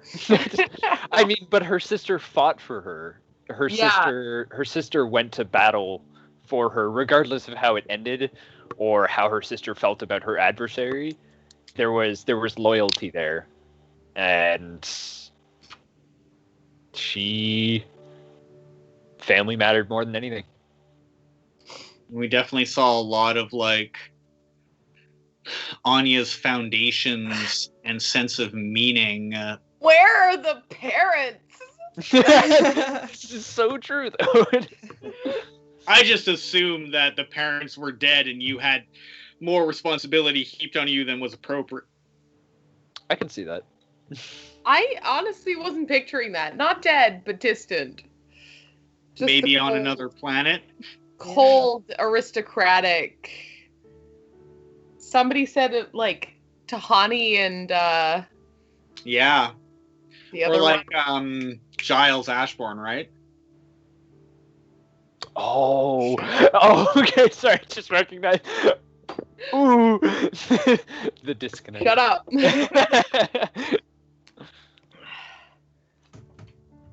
Thank you very much for game. Wait, oh my god! First, please. What's Rena doing? How's Rena? Sorry, my computer just like lagged out. Are we doing epilogues? That was just so traumatic. I need to know that Rena's okay. Oh, Rena has no. Well, I think Rena has gotten the news that they found her body, and I think because she did go up to the Ventrash to seek support at one point, that she had wanted to wish their condolences to Carell, and maybe she had brought I think she has scrapped up some material, one of the best that she was able to find in her yard, and built a little mech to replace the one that broke hers.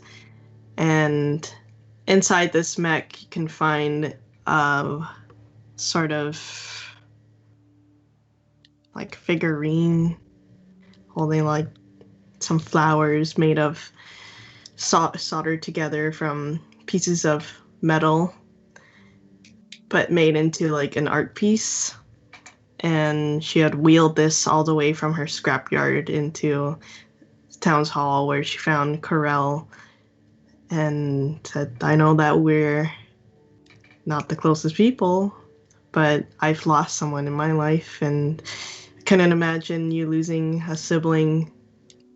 And I hope that this brings some sort of peace. And yeah, I wish you all the best. And she gives her like a really tight and warm hug. Ooh. I think Corell is a little rigid to the hug, but appreciates the gesture. Her sweaty body.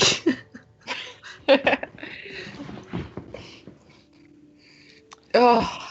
There is a note in Anya's room for Corell. Dear sweet sister, I know where this ended.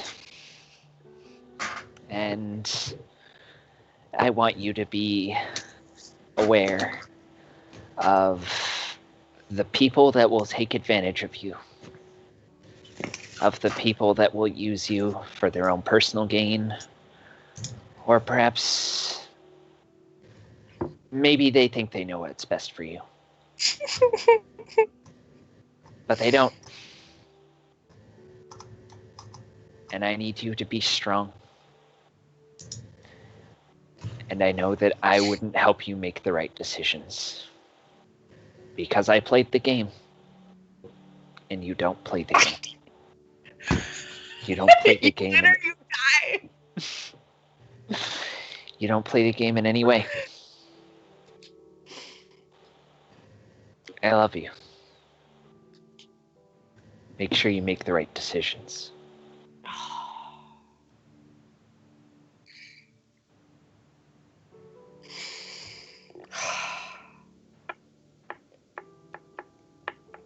Corell is moved by the letter, but not to tears. Just kind of a moment. She's obviously lost without her twin sister, because she doesn't know anything without her. She still strives to be the best, but now there's no one to compete against.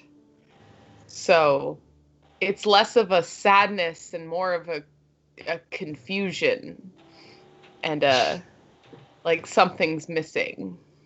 Yep.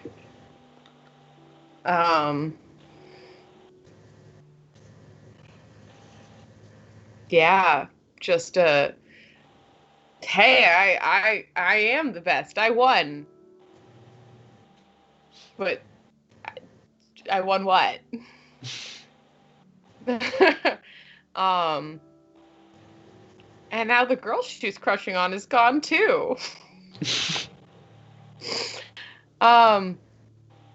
Do we know that Anya killed herself? Or because the party saw the two walk off together. What's more dramatic? Well, you left the note at this point. Yeah, I think it's True. definitely that you know it's suicide.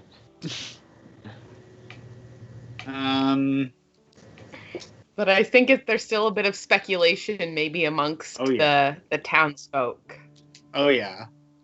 I think that you know because you got the note, and that's the official story because you got the note, but the landowners were already not well liked, right?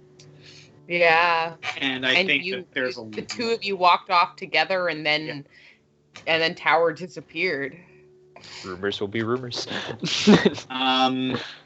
I think Tower's epilogue is going to be a few years later, and Tower is still a corporate mercenary doing jobs, but Tower turns down any of the ongoing job offers for laying sieges and for like paramilitary offers to go stir up trouble on Bantaresh. And I think that the final scene of Tower is like Tower on a ship and giving commands to a few people before going back to their quarters. And it's like they're the captain of the ship, but the ship has like a brand name on it, so you know they're not the captain of their own ship.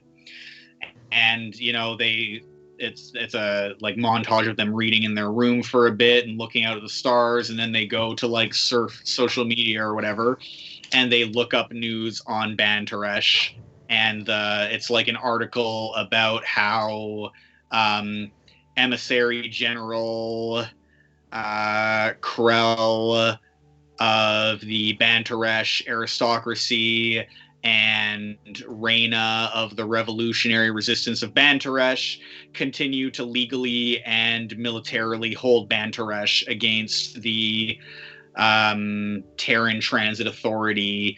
The fact that they could hold it militarily is, of course, something that was understood, but what is not understood is how so many of the deeds to land on Banteresh could have found their way equally into both of their hands.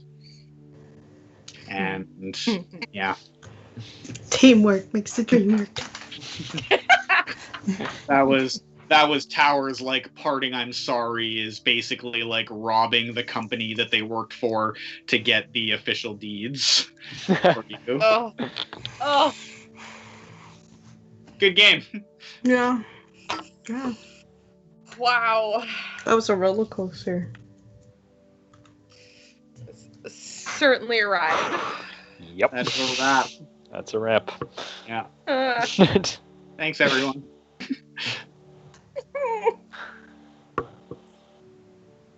Had to turn my mic back on. So, hi everybody. I have a lot to discuss with my therapist this week.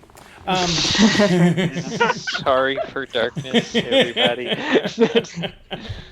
Well, thank you guys very much for just sending us down the roller coaster that was. That was kind of amazing and stunning all at the same time. So thank you very, very much.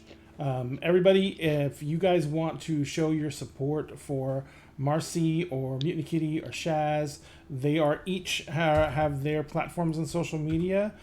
Marcy is on TikTok. Shaz has a channel here on Twitch.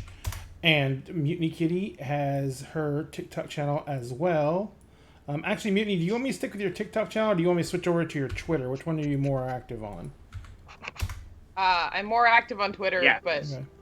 Either one works. Okay. And, I forgot to bring it in because I just saw it earlier today, but the lab now has a Twitter page as well. Let me see if I can find it real fast. So I Make memes of us. Starts wholesome. Starts I feel wholesome. like Dark. it's far too dark. I'm freaking out. Okay, so I don't know what it is right now. I know I feel followed like we're- you. So we're let me see what, We're but, creating like these The dark- lab EIC. there it is. I just set it up today, so Yeah. So it doesn't have a lot of followers yet, but we're on there. So if you want to give the lab a follow, please go do that. And we are going to go ahead and wrap up this evening because it's very, very late. Normally we would raid someone, but it's very, very late, and I don't want to keep anyone up any longer than they want and they need to be. So we're just going to say good night and thank everyone for coming out. Thank you, Marcy. Thank you, Shaz. Thank you, Rob. Thank you, Mutiny Kitty. Wait. Pause. Rewind the thank you on Rob. Screw you, Rob. wow. Yeah. Yeah. So everyone have a good night. We will see you again. Remember, next week is Dinner Conversations, where we are tackling one of the biggest problems that we're discovering in our narrative today as geeks and gamers, and that is death of the author. When your author says or does horrible things, but they are the creator of what you grew up with. So, and we have a lot of candidates for that. So we're going to be talking about that on Friday. We'll be going live at 7 p.m. Central Standard Time. And we'll be right here on Twitch. I don't know if any of you guys are going to make it for that one, but we already have a couple. Clinton J. Boomer is going to be there. He himself is an author, and we're going to be having a couple other people come in. And so if any of you guys can make it, please join in. But please see us there next week. In the meantime, we love you all very much. Remember, at dinner and a game, we always save you a seat at the table. Tonight, the table belonged to the lab, experiments in gaming, and did they serve it up or what? So, everyone, have a good night. We love you, and goodbye.